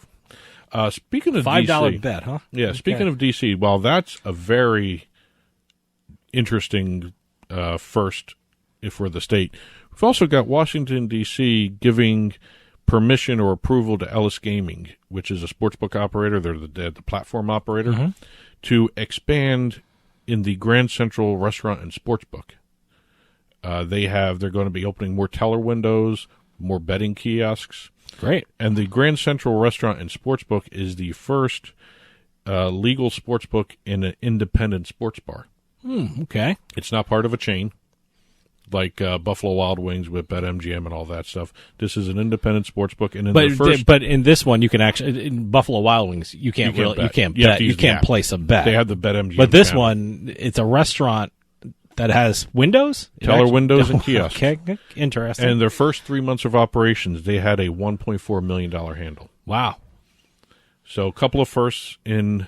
A lot DC. of restaurants should take notice.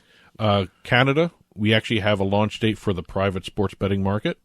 April 4th is when all the private sports books that have been given approval to launch can launch. Also, right now it's only the lotteries that are running sports betting in Canada, especially the online sports betting. The Ontario Lottery and Gaming Corporation announced that players can now place in-game or place single event wagers on a variety of sports via their ProLine platform at 10,000 retail locations across the province. Wow, okay. So they are increasing the size of the market even before the private operators get in there. So that'll be kind of interesting to see how the market is. Yeah, the one thing I saw about Canada was I think it was a tweet by PointsBet. They got a license or something. PointsBet Canada got a license. They actually even did a deal with, let me get the name right because it was a ski organization. Oh, okay. PointsBet Canada announced a multi-year partnership with Alpine Canada Alpine, ACA. They're spelled differently. Alpine, and then the other word is ALPIN. So I'm assuming that's French for something. Okay. Or all right. Canadian or whatever they call it. But PointsBet Canada is their official sports book, commencing with the 2021-2022 season. I saw that announcement. Yeah. But going back to one other launch that's happening in Ohio, their sports betting has not launched yet. Yeah, I'm waiting for Ohio to pull the trigger. Boy, what a perfect time for Ohio to launch sports betting, and they finally have a team in the Super Bowl. And what happens? You can't call it a launch. They legalized it. I know they legalized it, but they didn't go all the way and launch it. And boy, they had what a perfect scenario for Ohio just to launch their sports betting market when a Ohio team is in the Super Bowl. Well, in Ohio, they missed it. Right now, Ohio, Jack Entertainment. Okay. They announced plans to build retail sports books at their Jack Cleveland Casino and the Jack Thistledown Racino, as well as launching an app. They've already launched a website called betjack.com. And what they're doing there, it's a free-to-play site, but it's also educational. They have instructional pieces on the website teaching people how to bet. See, that's always a great move, and casinos have been doing that forever. I mean, when you go to a casino, you can learn how to play the games before you actually play the games for real money. I know online. I mean, the poker sites here in New Jersey, every one of them have a poker school, so you learn how to play poker, and you know the rules and everything like that. So that's always a great move. One of the big things for sportsbooks now is responsible gaming. That's how they actually train people or train their customers, I should say, to actually keep their head about themselves. Sure. A lot of people really don't know how to do this without getting sucked in. Well, I hate to say it that way. Well, they get carried, especially, you get all the hype around the Super Bowl and things like that, and you get carried away. And one of the sports books has 17 pages of prop bets. I mean, Caesars. You can very easily get carried away throwing money down on this thing. So it's good to be educated. An educated customer is always the best. The one good thing about that 17-page booklet of the Caesars prop bets, most of those are only in person at Caesars Palace in Vegas. You can't go to the website and actually. Well, they have a lot of. They props. got their own. They there. got a Yeah, lot of there. props online. So a couple other deals to talk about. We've got FanDuel Sportsbook announcing a partnership with the United Center, home of the Chicago Bulls and the Chicago Blackhawks, to open a 2-story sportsbook.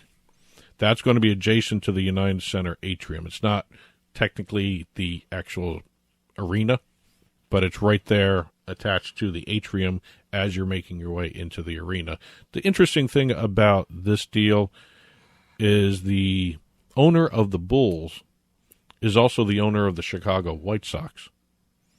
Now, the Chicago White Sox all last baseball season had FanDuel ads everywhere in the stadium. Everyone is thinking that this would be the first step to seeing a FanDuel sportsbook at the Chicago White Sox stadium. I'm convinced in about 5 years, every stadium is going to have a sports book, or at least kiosks. I mean, it's just heading that way, and it's just good business. It seems like no one's really opposed to it. Well, according to the American Gaming Association.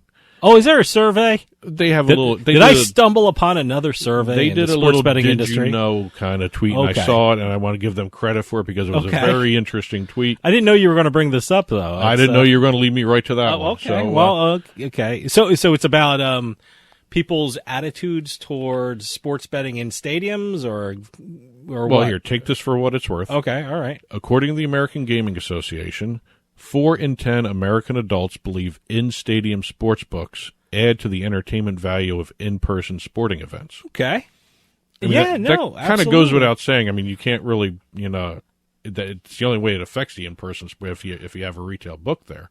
I mean, I know probably 100%. 4 in 10. That's a lot. 40%. I'm surprised. Yeah. Well, let's be honest. If you're in a stadium and if you have a cell phone, guess what? You can place a bet. And if you're in a legal sports betting jurisdiction, you can place a bet. I mean, if you were watching the Phillies, guess what? And if you have a cell phone, you can place a bet. So what's it matter if they actually have a physical retail book in the stadium? By the way, I mean, they almost have a physical sports book in the stadium. All you have to do is walk across the parking lot and go to Live Philly, and they have a sports book there. I don't know who runs that sports book, but no, Live Philly is like right there at the stadiums. Well, the place in Chicago is kind of important because you have DraftKings doing the 2-story book with the Chicago Cubs. Okay, all right. So you got FanDuel keeping pace with them, possibly. So why wouldn't the White Sox have one in their Well, stadium? they already have a deal with FanDuel for the advertising. So you might as well. Yeah. And they did pass that ordinance and allowing the books to be attached to the stadiums in Chicago. And I guess according to the American Gaming Association, everyone's kind of cool with it. So why not do it? 1 or 2 pieces of legislation to hit in Florida. What a mess. The FanDuel and DraftKings backed ballot measure failed. Yeah. They announced that they weren't going to make it. Hawaii, we have 5 different bills in the process of moving forward. That's going in nowhere. some way, shape, or form.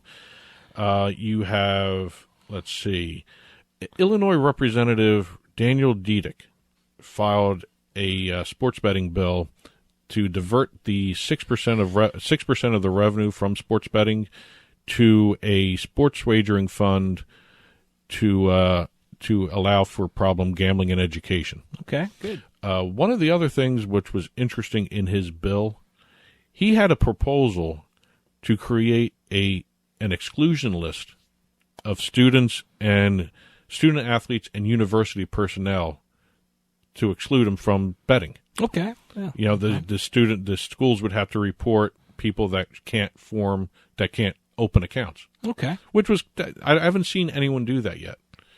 And Mississippi, finally, for the last note for today, Mississippi's online sports betting bill has died, has not moved forward, and sports betting will remain inside the casinos.